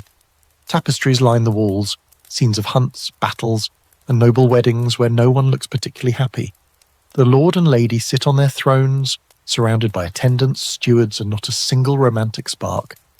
You're watching a marriage that's less about vows and more about assets. Because in medieval Europe, love rarely had anything to do with who stood beside you at the altar. Marriage was strategy, lust. That came later, if it came at all. You study the couple. She's 17 and freshly imported from a rival barony. Her dowry includes 2 vineyards and a corner of disputed forest.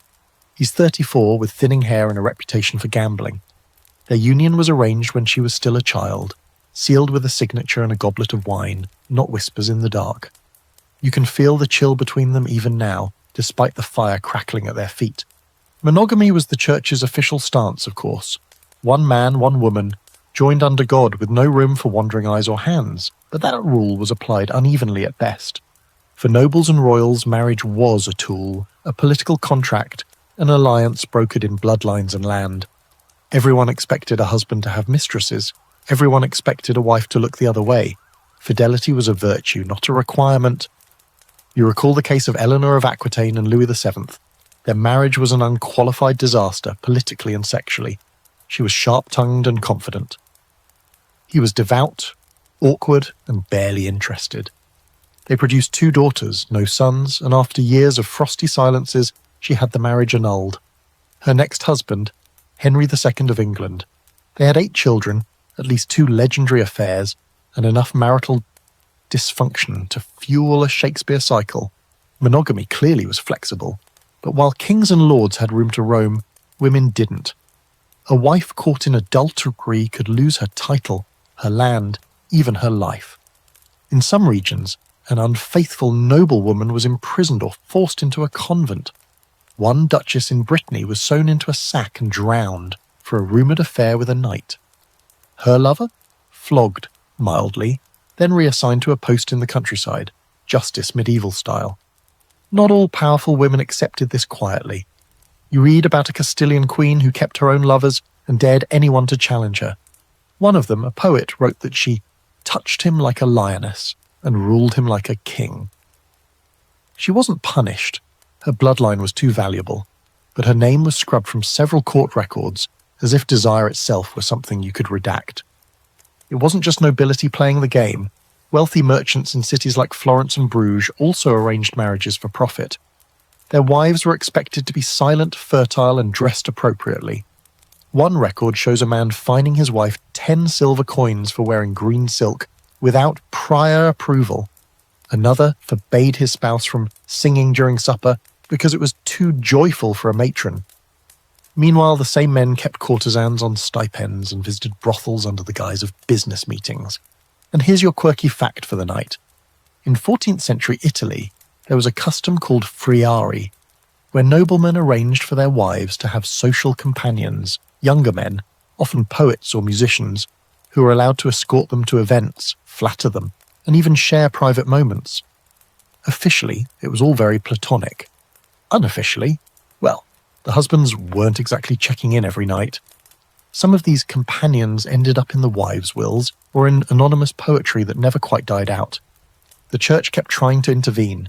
Bishops preached that marriage was sacred, and any deviation from it would lead to eternal damnation or, worse, scandal.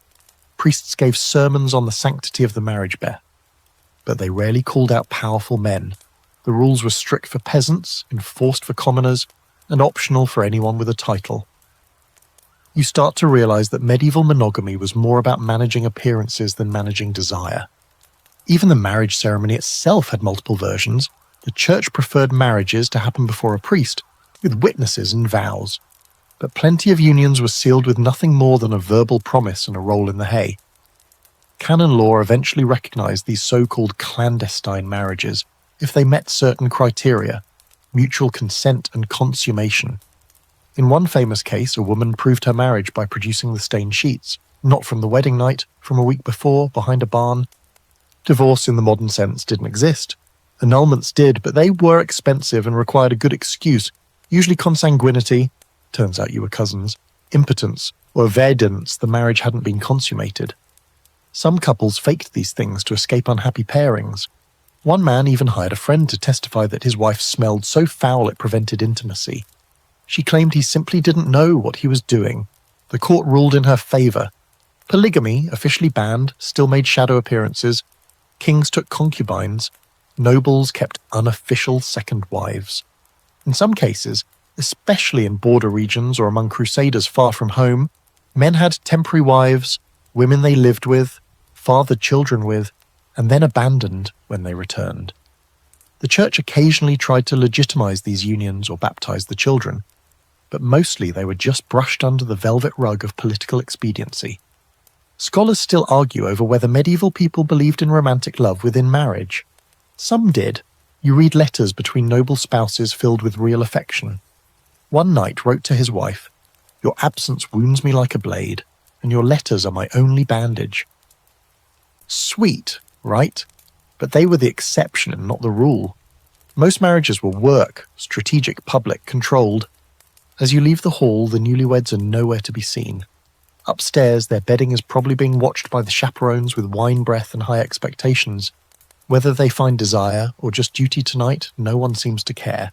The alliance is made, the land is secured, the rest is details. Next, you'll sneak down into the cellar of lineage, the place where illegitimate children were born, hidden, claimed, or cast aside. Because nothing complicates medieval sex more than a baby born in the wrong bed. The hallway is narrow, the candles low. You follow a midwife down a winding back stair, past the sleeping nobles and polished halls of a manor house that pretends everything is perfectly in order. But below the grandeur, secrets swell like mildew behind fine tapestries. You step into a chamber tucked behind the kitchens, where a fire crackles and a woman cries softly into a wool blanket. She's just given birth, and from the looks exchanged between the midwife and the nursemaid, this child won't be celebrated. It wasn't born of marriage, it wasn't expected, and it's not entirely welcome. Illegitimate children in medieval society lived at the jagged edge of propriety. Sometimes protected, sometimes punished, always precarious.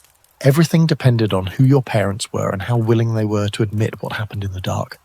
This baby, red-faced and squalling, is the daughter of a nobleman and a servant girl. He'll never publicly acknowledge her. He already has a legitimate heir upstairs, plump and rosy and watched by 4 nurses. But he might offer a purse of coins to the mother, a cradle, maybe a place in a convent when she's old enough, or maybe not. Sometimes the girls were sent away to foster homes, or taken in by nuns, raised as orphans with suspiciously generous dowries. Other times they were left at church doors with only a note and a whispered prayer. Among peasants, things were both simpler and harsher. A child born out of wedlock meant shame, yes, but it also meant fewer consequences, unless the father refused to claim responsibility. Bastardy fines existed in many villages. The man paid a small fee and the woman performed penance, often publicly, barefoot in church. But even in smaller communities, rumours had weight. A girl with a child and no husband became unmarriageable.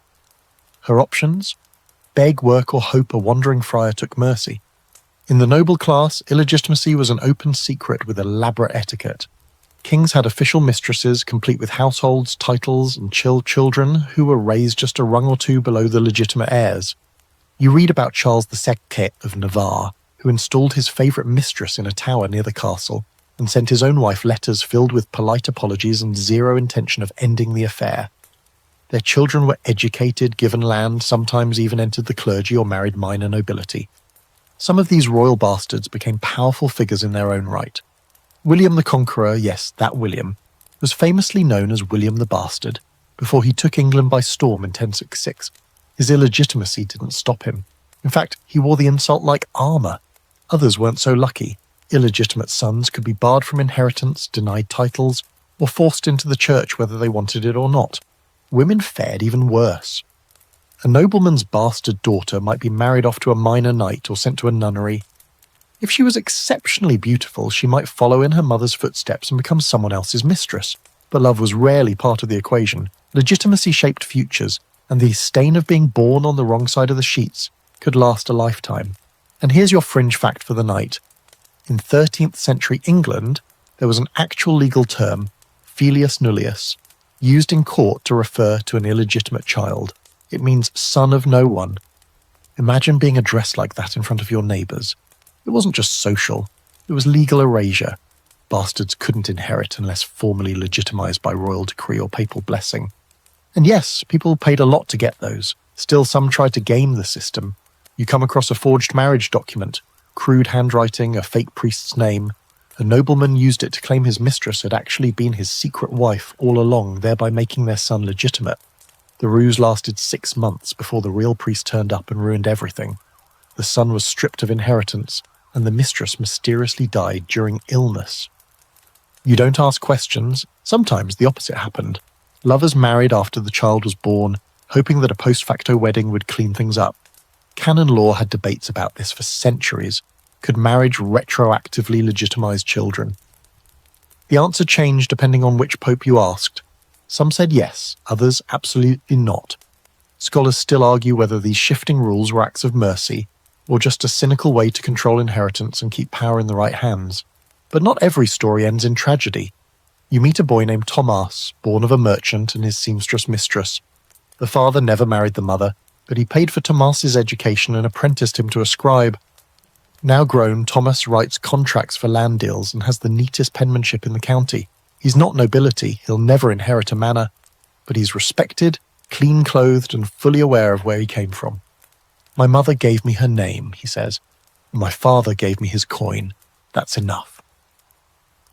You realise that for many, survival meant finding power in the margins. Bastards weren't necessarily doomed, they were just uninvited to the table. Some found ways to climb in through the side door. Others built new tables entirely. There's an open, scholarly debate about how widespread social mobility really was for illegitimate children. Were exceptions like William or Thomas rare sparks in a bleak landscape? Or was society more flexible than we give it credit for? Some evidence suggests that, particularly in cities, bastardy lost some of its stigma over time, especially if the child could be useful, talented, or married off discreetly. Others argue that the stain of illegitimacy clung tight no matter how well someone performed. You leave the manor house quietly, careful not to wake anyone. The nursemaid hums softly to the newborn in the lower room. Upstairs, the nobleman is asleep beside his lawful wife, dreaming perhaps of neither. Somewhere in between, a life has just begun, unwanted in one sense, but not unloved. And that may be the real secret here. For all the laws and shame, hearts still found ways to break the rules. Next, you'll slip into more radical spaces, where heretics preach salvation through sex.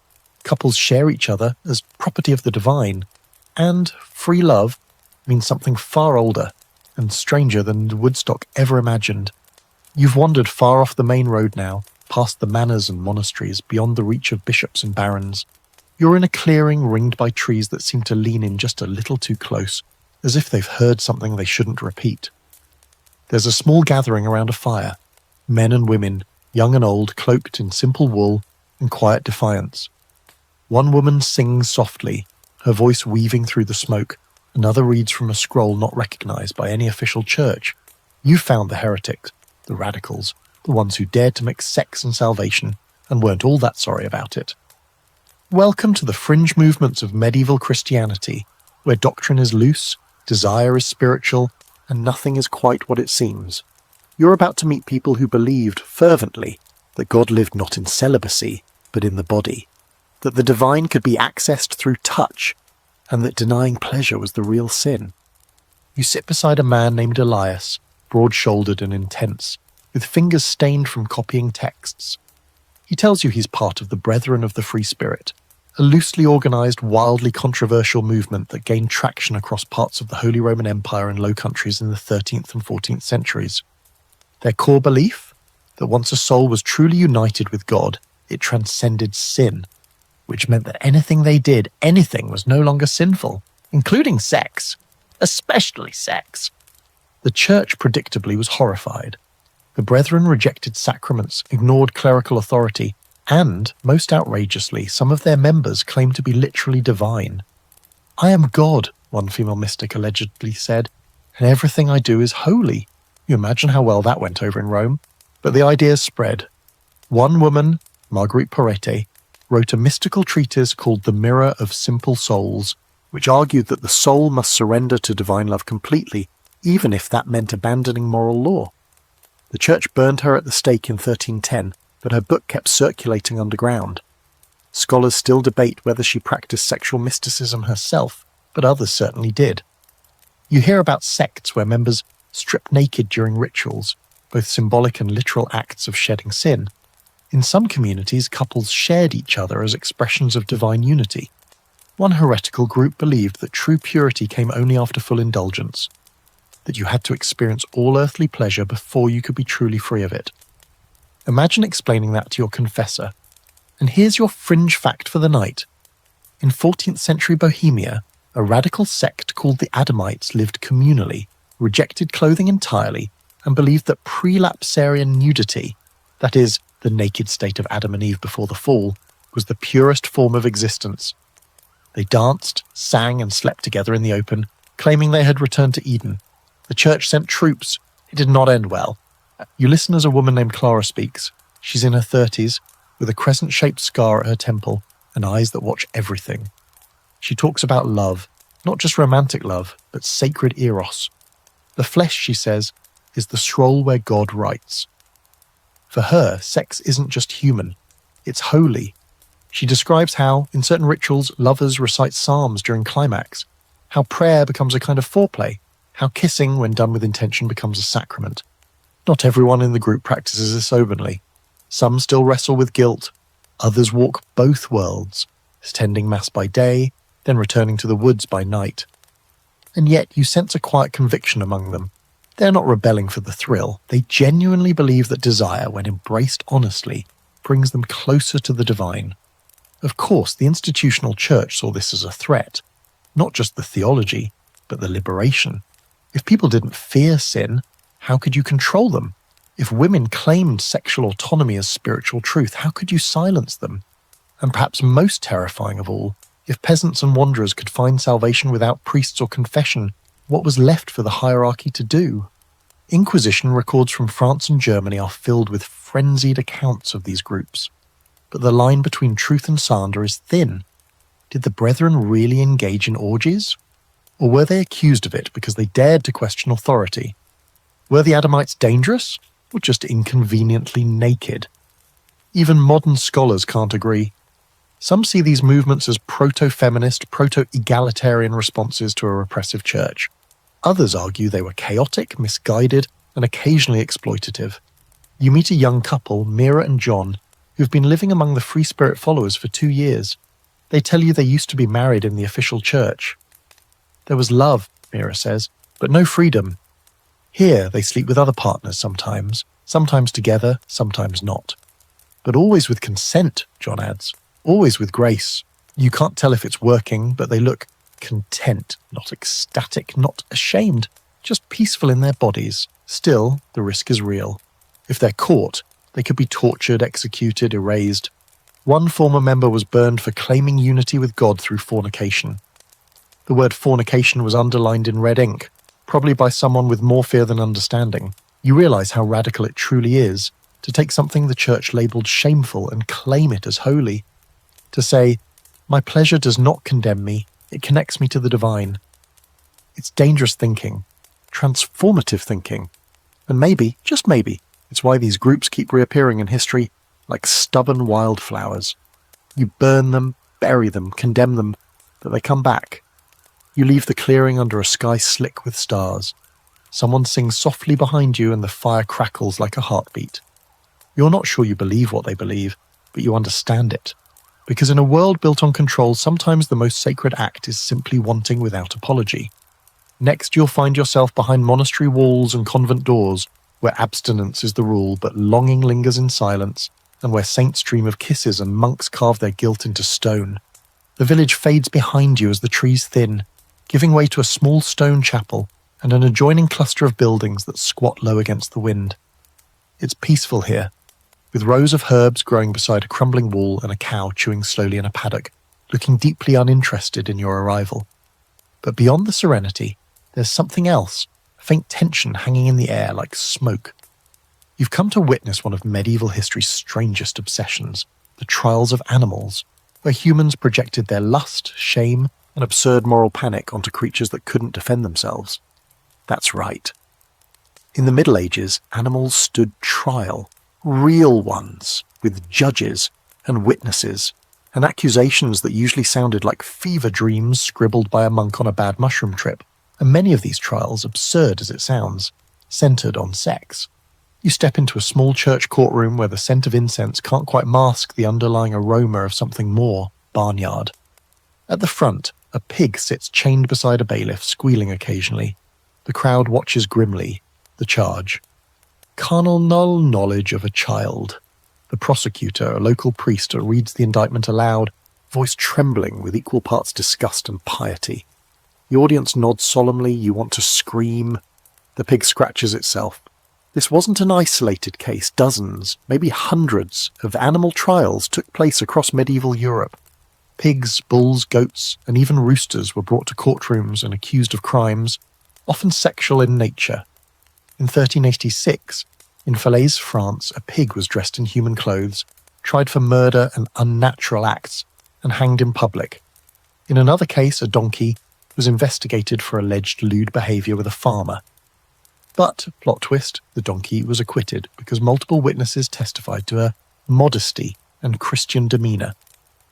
Yes, seriously, you sit beside an old scribe who's documenting today's proceedings. He sighs deeply and explains that these trials, while ridiculous now, were deadly serious then. To the medieval mind, animals weren't just beasts, they were part of God's ordered world. If a creature broke that order, it had to be punished. Otherwise, divine justice would falter. In other words, they weren't just punishing the pig, they were restoring cosmic balance, or at least pretending to. But of course, there's more going on here. Beneath the surface of these animal trials lurks a mess of human emotions, guilt, projection, repressed desire. In many cases, it seems likely that the animals were scapegoats, convenient targets when the real crimes were too horrifying to face directly. A child found dead? Blame the goat. A woman discovered with unexplained injuries? Blame the dog. The actual culprits, often neighbours, relatives, or authority figures, went unpunished, or unmentioned. And here's your fringe fact for the night. In 1474, a rooster in Basel, Switzerland, was put on trial for laying an egg, something no rooster should be able to do. The egg was declared the spawn of the devil, and the rooster was burned at the stake. Medieval people believed that a rooster's egg could hatch a basilisk, a monster so deadly its gaze could kill. You can almost imagine the priest scribbling that in his notebook, and then praying for a stiff drink. The church did its part to stoke these fears. Sermons warned that sexual sin could infect the world around you, that even animals might become instruments of corruption. One particularly creative preacher insisted that demons often entered livestock to commit impure acts and tempt the faithful, which meant somehow that your cow's lustful eyes were the devil's doing. There's a reason medieval bestiaries often included bizarre moral lessons beside animal descriptions. The lion was noble, the owl was wise, the weasel was a sex maniac, the hedgehog hoarded fruit and sin. Everything had meaning, usually sexual, usually terrifying. Scholars have tried to make sense of this medieval madness. Some say it reflects a deep anxiety about control, over the body, over the household, over nature itself. Animals were symbolic stand-ins for urges that couldn't be named aloud. Others argue it was a way of reinforcing power. Holding a trial, even a fake one for a pig, reminded everyone that justice flowed from the top down. The court ruled, the public watched. Order was restored, however farcically. But there's a darker side to all this. You come across records of women accused of unnatural acts with animals, usually based on hearsay, jealousy, or suspicion. These women were rarely tried fairly, often tortured, often executed. Their supposed partners were put down too, completing the ritual of shame. In some cases, there's no evidence of a crime at all, just a woman who lived alone, had too many cats, or refused to marry. You start to see how quickly fear and sexuality spiral into violence when mixed with superstition. Still, not everyone bought into it.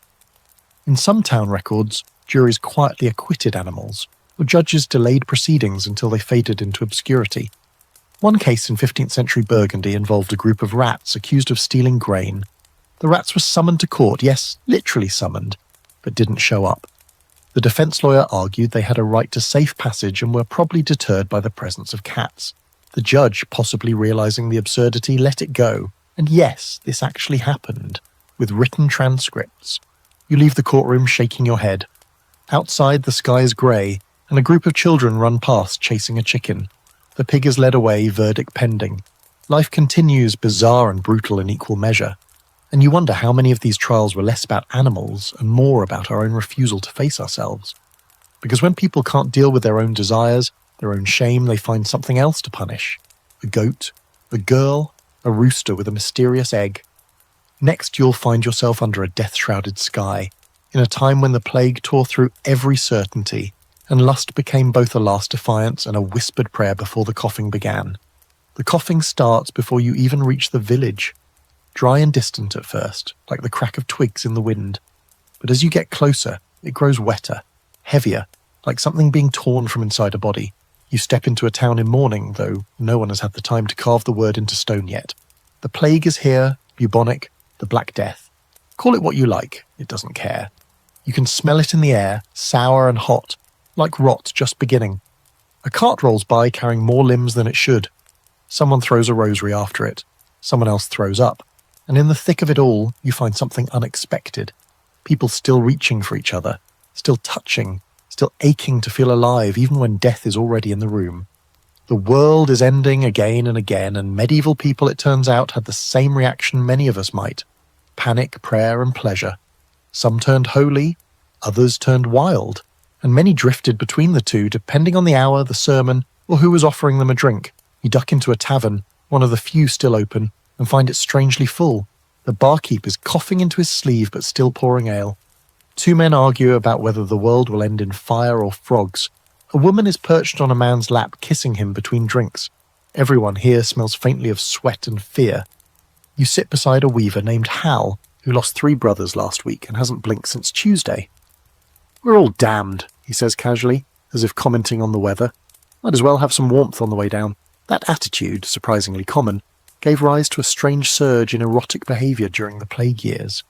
People flocked to brothels, not just for sex, but for comfort, for escape, for the illusion that life still had some sweetness left. Others engaged in spontaneous affairs, public displays of desire, and risked the wrath of both God and coughing neighbours to feel another body press against theirs. Some of it was desperation, some of it was defiance. When you believe the sky is about to fall, rules get fuzzy. Morality becomes optional. One chronicler from Avignon wrote bitterly of men who had never spoken to a whore before, now spending their last pennies in her bed, declaring love with every dying breath. He sounded disgusted, but you suspect he was also jealous. And here's your fringe fact of the night. In a few plague-stricken towns, local authorities actually relaxed restrictions on sex work during the worst waves of death. They figured if people were going to die, they might as well be distracted. In Paris, some brothels even received temporary protection, considered relief services by desperate city councils. Bodies for hire, one official wrote, to soothe the minds of the terrified. You try not to let the irony swallow you whole, but not everyone welcomed this frenzy of flesh. The church, as expected, thundered against it. Sermons doubled down. Priests called the plague a punishment for sexual sin and accused those who continue to lie together of dragging the rest of the world into hell with them.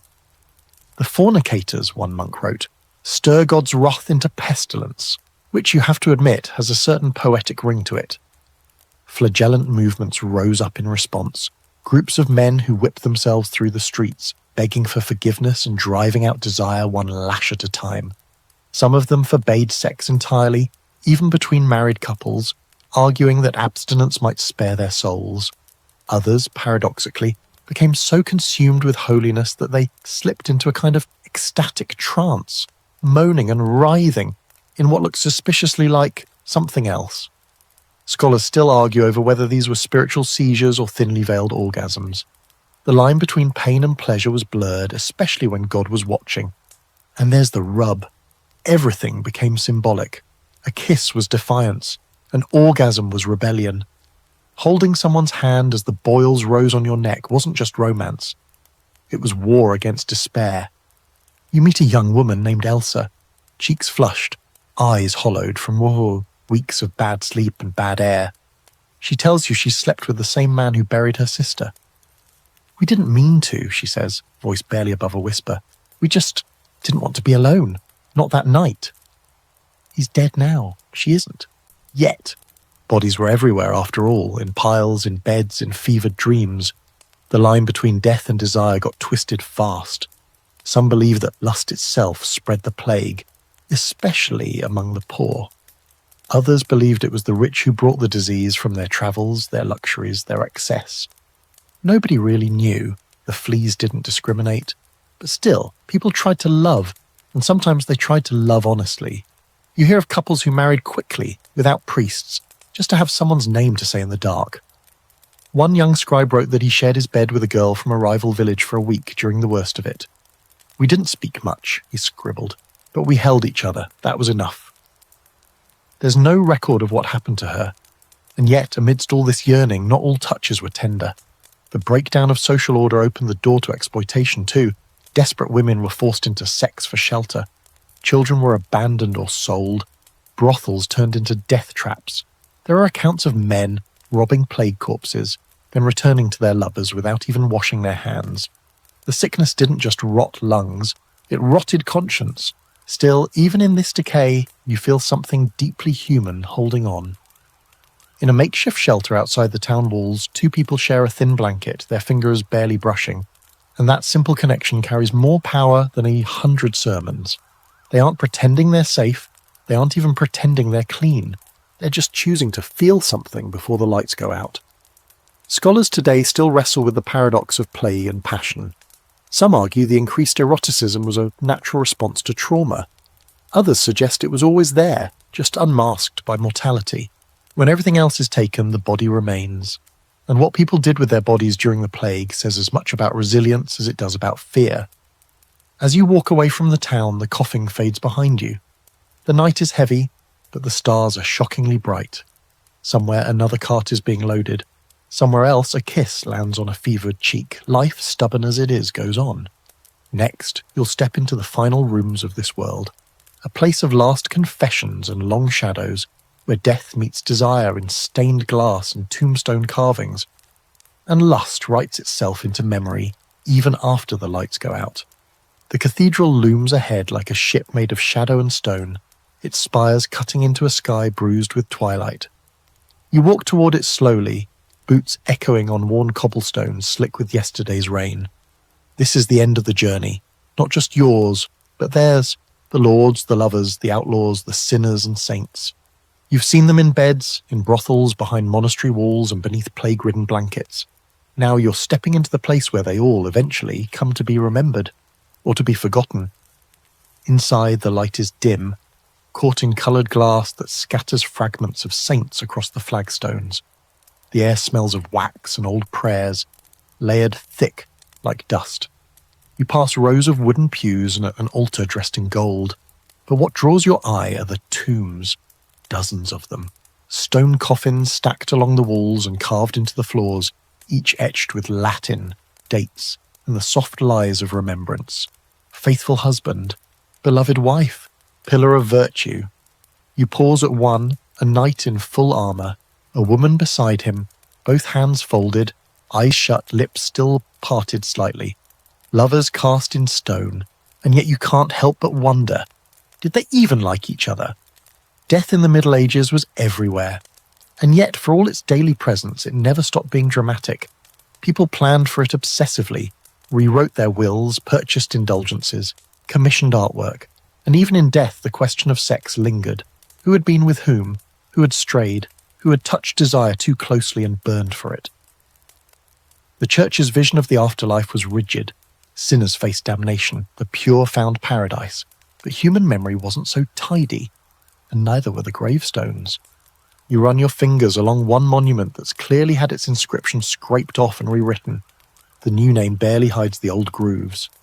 Rumour has it the man buried here was excommunicated for keeping two wives, one in town, one in the countryside, and neither knew about the other until his funeral. Apparently Apparently they met while placing flowers. Things got ugly. Someone threw a candle. But these aren't just monuments, they're warnings, celebrations, excuses. The language of virtue was often code. Chaste sometimes meant got caught and repented. Modest could mean kept her secrets well. One widow, buried with a carved lily and the word pudica, meaning pure, was later revealed in court records to have run a high-end brothel out of her wine cellar. You almost admire the symmetry. Everyone dies. Not everyone gets carved in stone as a virgin saint.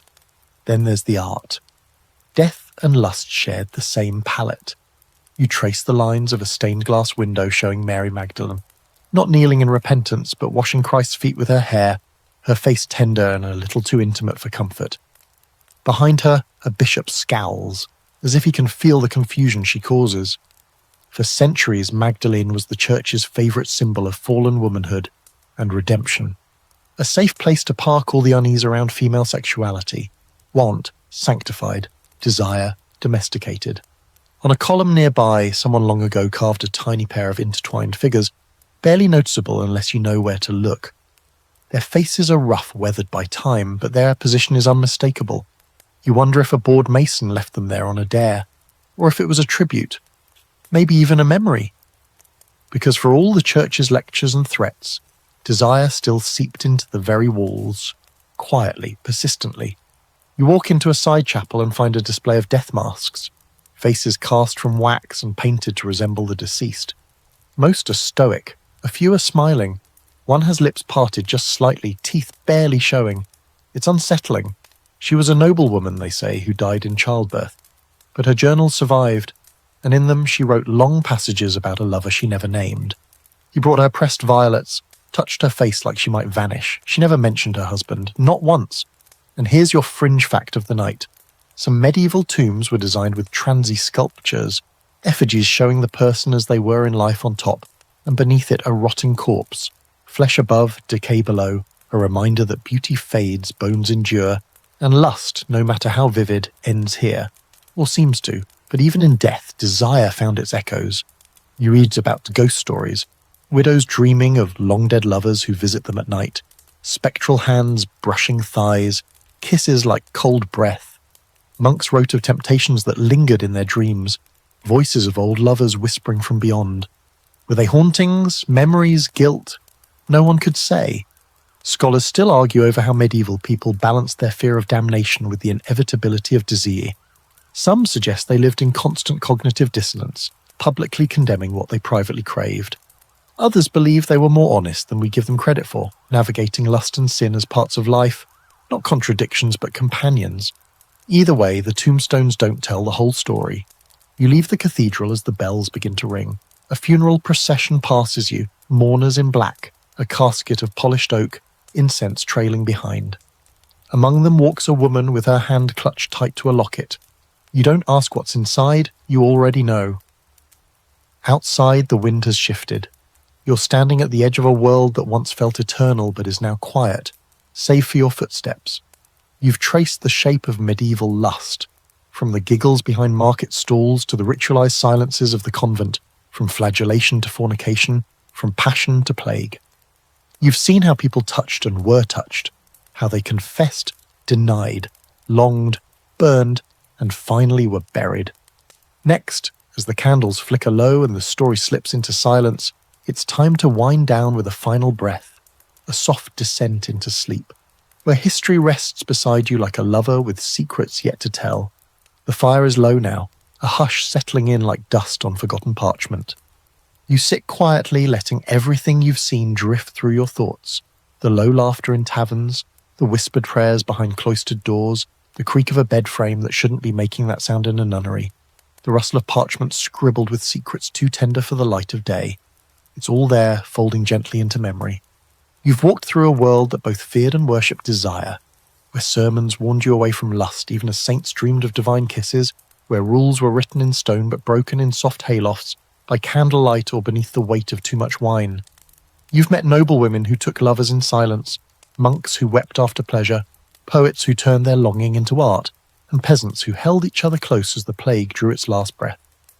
You've learnt that sin, in medieval times, wasn't just something done. It was something felt, carried, confessed, and sometimes embraced. Maybe you've come away a little more skeptical of those stained glass halos. Or maybe you've come to understand that the past was never as clean or as cold as textbooks like to pretend. The truth is, desire has always pulsed just beneath the surface, messy, tender, shameful, sacred. So as you ease under the covers tonight, remember, history isn't made only in battlefields and courts, but in bedrooms and back alleys, in love letters and lace hems, in quiet, aching moments that no one thought to write down but somehow survived anyway. The lights are low, the story's done, and the past for now can rest.